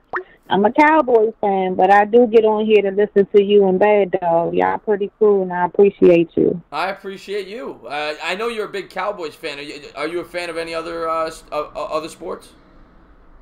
I like basketball, but if you ask me what goes on in it, I can't give it to you. I talk some trash, but who's your team? I only talk trash for dudes. Who's your team? You know, my brother. Who's your team? The Spurs or the Mavericks? No, because I would just go with my home team. I would go with Washington. Oh, I thought you were from Dallas. You're not from Dallas. No, I'm from Houston, but I live in Washington, so I would go with. Oh, okay, I see. All right. Yeah. Well, the Wizards have been disappointing this year. Yes. Yeah, I'm sorry, what you say? No, I just said they've been really disappointing. With Wall and Beal, they're usually one of the better teams in the East, and they've just been one of the worst teams in basketball. I'm surprised. But I can tell you, I do like the Warriors now. The Warriors with Stephon Curry. Oh my God! Now I do love him. That boy can shoot. Yeah, he's the best. He's the best shooter in the history of basketball, in my opinion. I mean, he's that good. Yes. But who do you like in the Super Bowl? Who do you think's gonna win? I mean, as bad as I don't want to say this because they beat us, I'm going to go with the Rams. I like the Patriots, but I don't know. The Rams been kicking some butt, and I'm so blown because they beat us. But I got to go with them. And I do have to tell you, although I was rooting for my team, I had this weird feeling that we was going to lose. I really did have a feeling, but I was refusing to admit it at that time. Yeah, the Rams, I'll say this, have been extremely impressive during the playoffs. Last year they did horrible. They choked. They lost their first game they played in the playoffs. This year they beat a really good Cowboys team, a team that was hot, as you know, and then they go on the road to a place that no one ever wins in New Orleans, and they go and they beat them. Now, granted, the referees helped a little bit, but they were behind in that game by 13 points early on, and they come back, they show fight. I like what I'm seeing out of the Rams, and I think they have a real shot to win this. I think it's going to be one of the better Super Bowls. I'm really excited to watch it. Yeah, I believe this is going to be a really good game. My grandmother, we always get together and eat some food. I cook, she cooks. What do you cook? Well, I cook chitlins. Okay. I know you probably don't like it, but we'll probably do some chitlins. And my grandma, she may do some ribs or some greens. Nothing fancy, just something simple. Look, chitlin simple, right? Yeah. But something chill, not too much. I'm a big ribs fan. I'm a huge ribs fan. Baby back ribs. I love when they fall off the bone. I'm a big ribs guy. But I will say this: not the best food to eat on a date. It isn't. Gets a little sloppy, but I love ribs. Big rib fan. So there, I know if I'm ever in Houston, I know where to go. Well, when are you going to be? Are you going to go to Houston soon, or no? Or are you coming to Washington? No, you never know. You never know. Okay. Well, I'm glad to finally have spoken to you, Mr. Chris. Yeah, I'm glad you got to, and hopefully we get to talk in the future. I'll be doing this, I'll probably do 2 of these a week going forward. I sure will call in again. All right, Kendra, you have a great night. Thank you for calling in. Okay, you too. All right. We got Chuck Sharp. Troy Fletch joined us. Troy Fletch, of course, a big Knick fan. Date already. Alex Codes, I will be going back in after the stream. I will be giving you a mod. And there was somebody else I said. I forget. You're going to do a call-in on the weekend, too. Hey, Fizzle, I'm going to do call-ins. I love mac and cheese. Love mac and cheese. I'm going to be doing call-ins twice a week going forward. Definitely every Monday.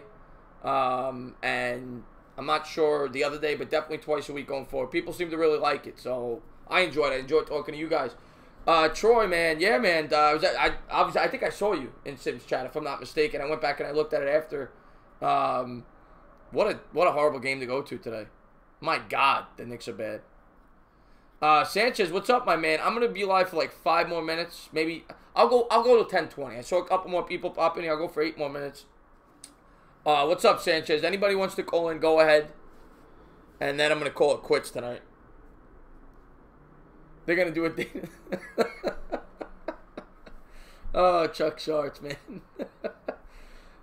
Game-winning safety. What do you think? Detonate.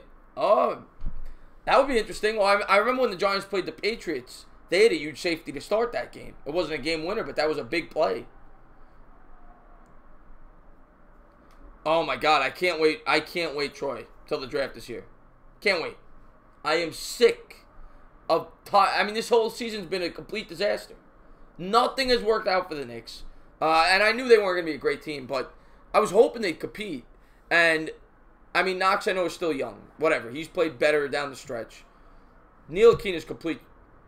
I hope he gets better, but you know I don't love Ntilikina. Yeah, I'm taking live calls for about 10 more minutes. We need Porzingis back. There hasn't been many positives this year for the Knicks. I mean, it's really been a down year. Nothing. They're not going to be able to trade Courtney Lee. The guy doesn't play. Tim Hardaway, they got to get rid of. His contract is awful.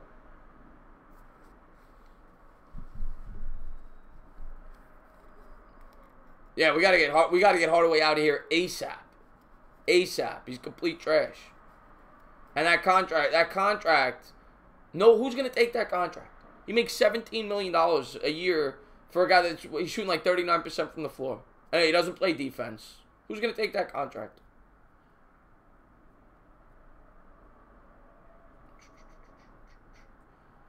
Jets for Detonator. I hope so. That would be amazing. Yeah, Tim Hardaway Jr. That was the one signing that was just awful, awful. I mean, I will say, Tim Hardaway Jr. He is good when he has a role. Like when he was with the Hawks, he was the sixth man. They said you just go out there, you do. But when he's the number one option, this could be a prank call. We'll see. You're on live with the Entertainah. Thank you for calling in. I'm on a what now? I said you're on live. What's up? Oh, I'm sorry. I dialed the wrong number. Oh, all right. Have a good night. All right, thank you. So somebody just dialed the wrong number. That's a first. We would have to attach a yeah, I think we'd have to attach Ntilikina to have any chance to get rid of him. Giants, Malik Ing says Giants looking scary next year. Yeah, we'll see. They got a draft well. It's a big draft for us, Malik. Yeah, Bavit, I would. I would root for the Jets if they were in the show. I don't hate the Jets. I've never hated the Jets. I don't get why. I'm on a what now? I can tell that these shows are gonna have a lot of like timestamp moments. Me cursing out the person at the beginning of the show. I got way too upset for that, so I apologize for that. Anybody who hasn't seen that, don't go watch it. You're gonna get a bad opinion of me. I got very malicious. But there's gonna be a lot of funny moments during this show.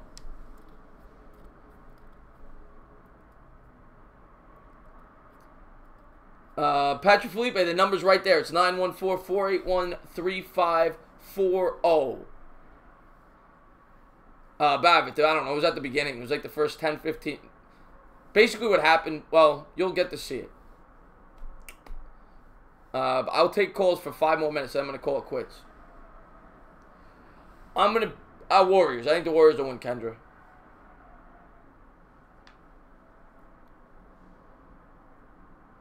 You ever thought about doing joint stream? What do you mean, A-Fizzle, doing joint streams? Hi, you're on live with the Entertainah. What do you mean, joint call shows? I don't have the technology to do that yet. That's the problem. You're on live with the Entertainah. Thank you for calling in. Okay, I just answered a call. And now it sounds like they're calling me. This is getting weird, guys. This is getting weird here. Yeah, no, A-Fizzle, I would love to have other YouTubers on for calling shows. The problem is, it costs $50 a month. I talked to Sim. It costs $50 a month. So I'm trying to build up my channel more before I do that. To have an outside phone service and still use Skype to bring in somebody via video. Because the problem I'm having now, when somebody calls in via Skype, it knocks my guest off in the video. So I can't have a guest on while I have calling shows right now until I get that service. What's going on? You're on live with the Entertainah. Yo, what's up, Chris? What's up? Who's this? It's John Schmidt in chat. John Schmidt, what's up, my man? Thank you for calling in. What's up? I wanted to talk about the Patriots for a second. But yeah, what's up, man? What do you want to talk about? Well, first of all, do you think they need to change the overtime rules to let the other team get a chance to score? Ooh. Because, I mean, last night... Well, somebody asked me that earlier. Now, they did change the overtime rules. Of course, you're aware of that, where you have to score a touchdown to win the game. But Right. Yeah. Well, so you're saying play a full quarter, essentially? Yeah, pretty much. Yeah. Yeah. I mean, it's not a bad idea. It's definitely not a bad suggestion. But I think the reason they don't play like the college... everyone says you should play the college style overtime.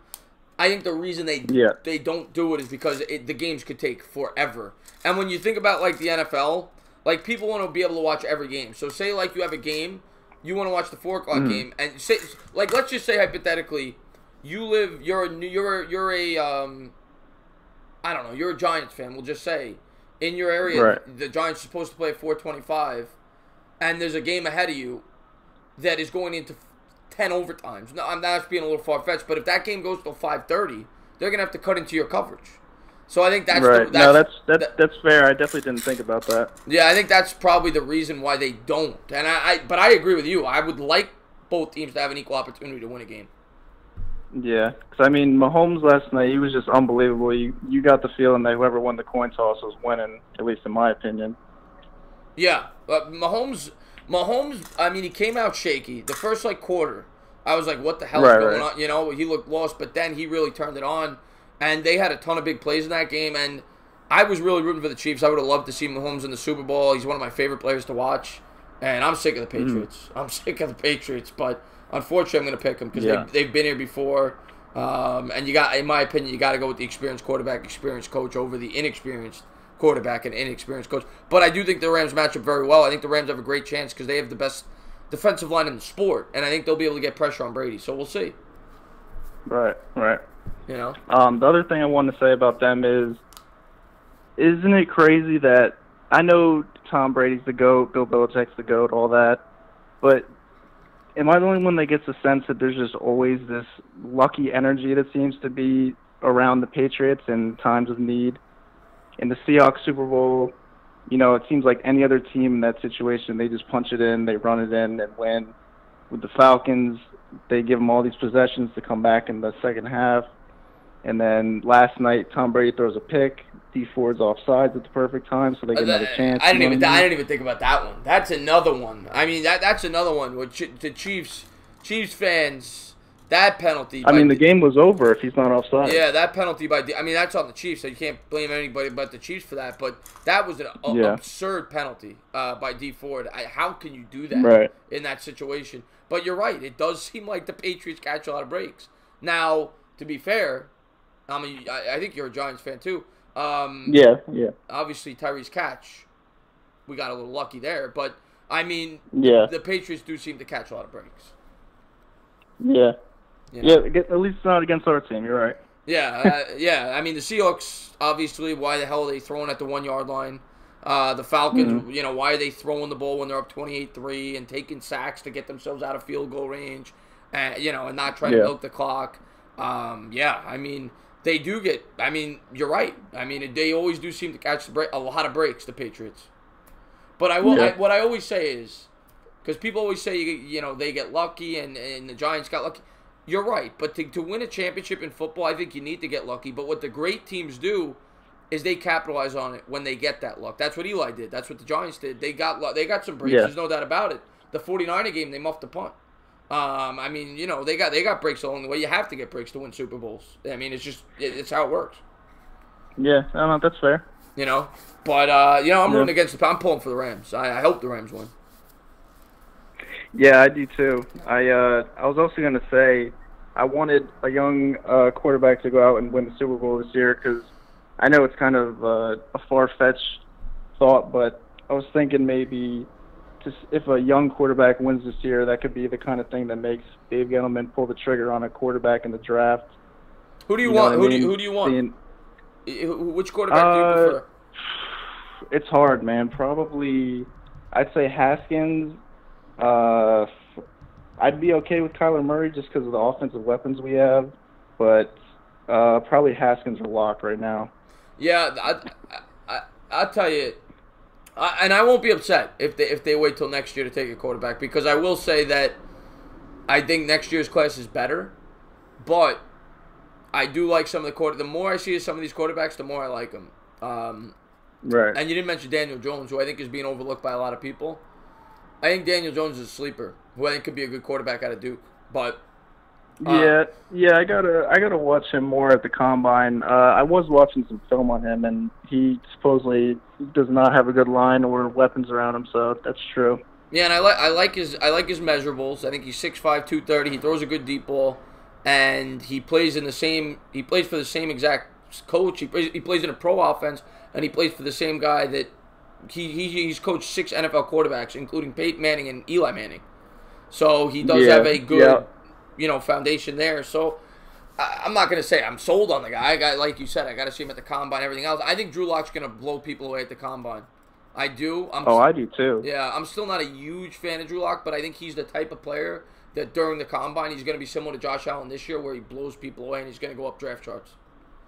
Yeah, I could see. I think he has a ton of ability. I think the only thing with him is coaching him up mentally better at the quarterback position, but I think he's got all the arm talent in the world for sure. Yeah, and I like Dwayne Haskins. You know that if you watch my videos. I like Dwayne Haskins.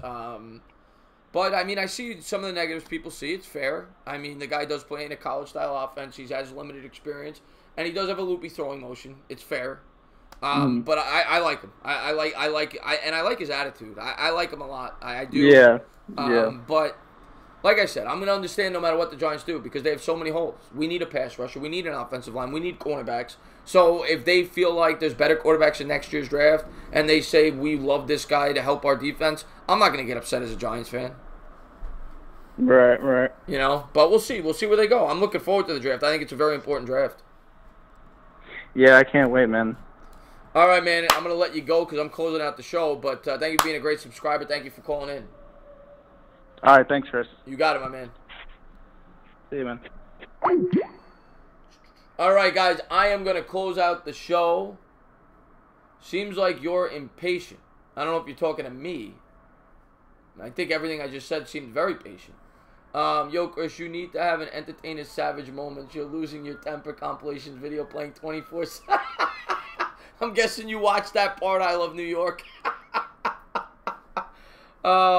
It was a blast talking to you, Kendra. It was an absolute blast. Chuck Sharks, thank you very much. I'm looking forward to doing this. I'll probably do it in a couple of days. I'll probably start doing this twice a week.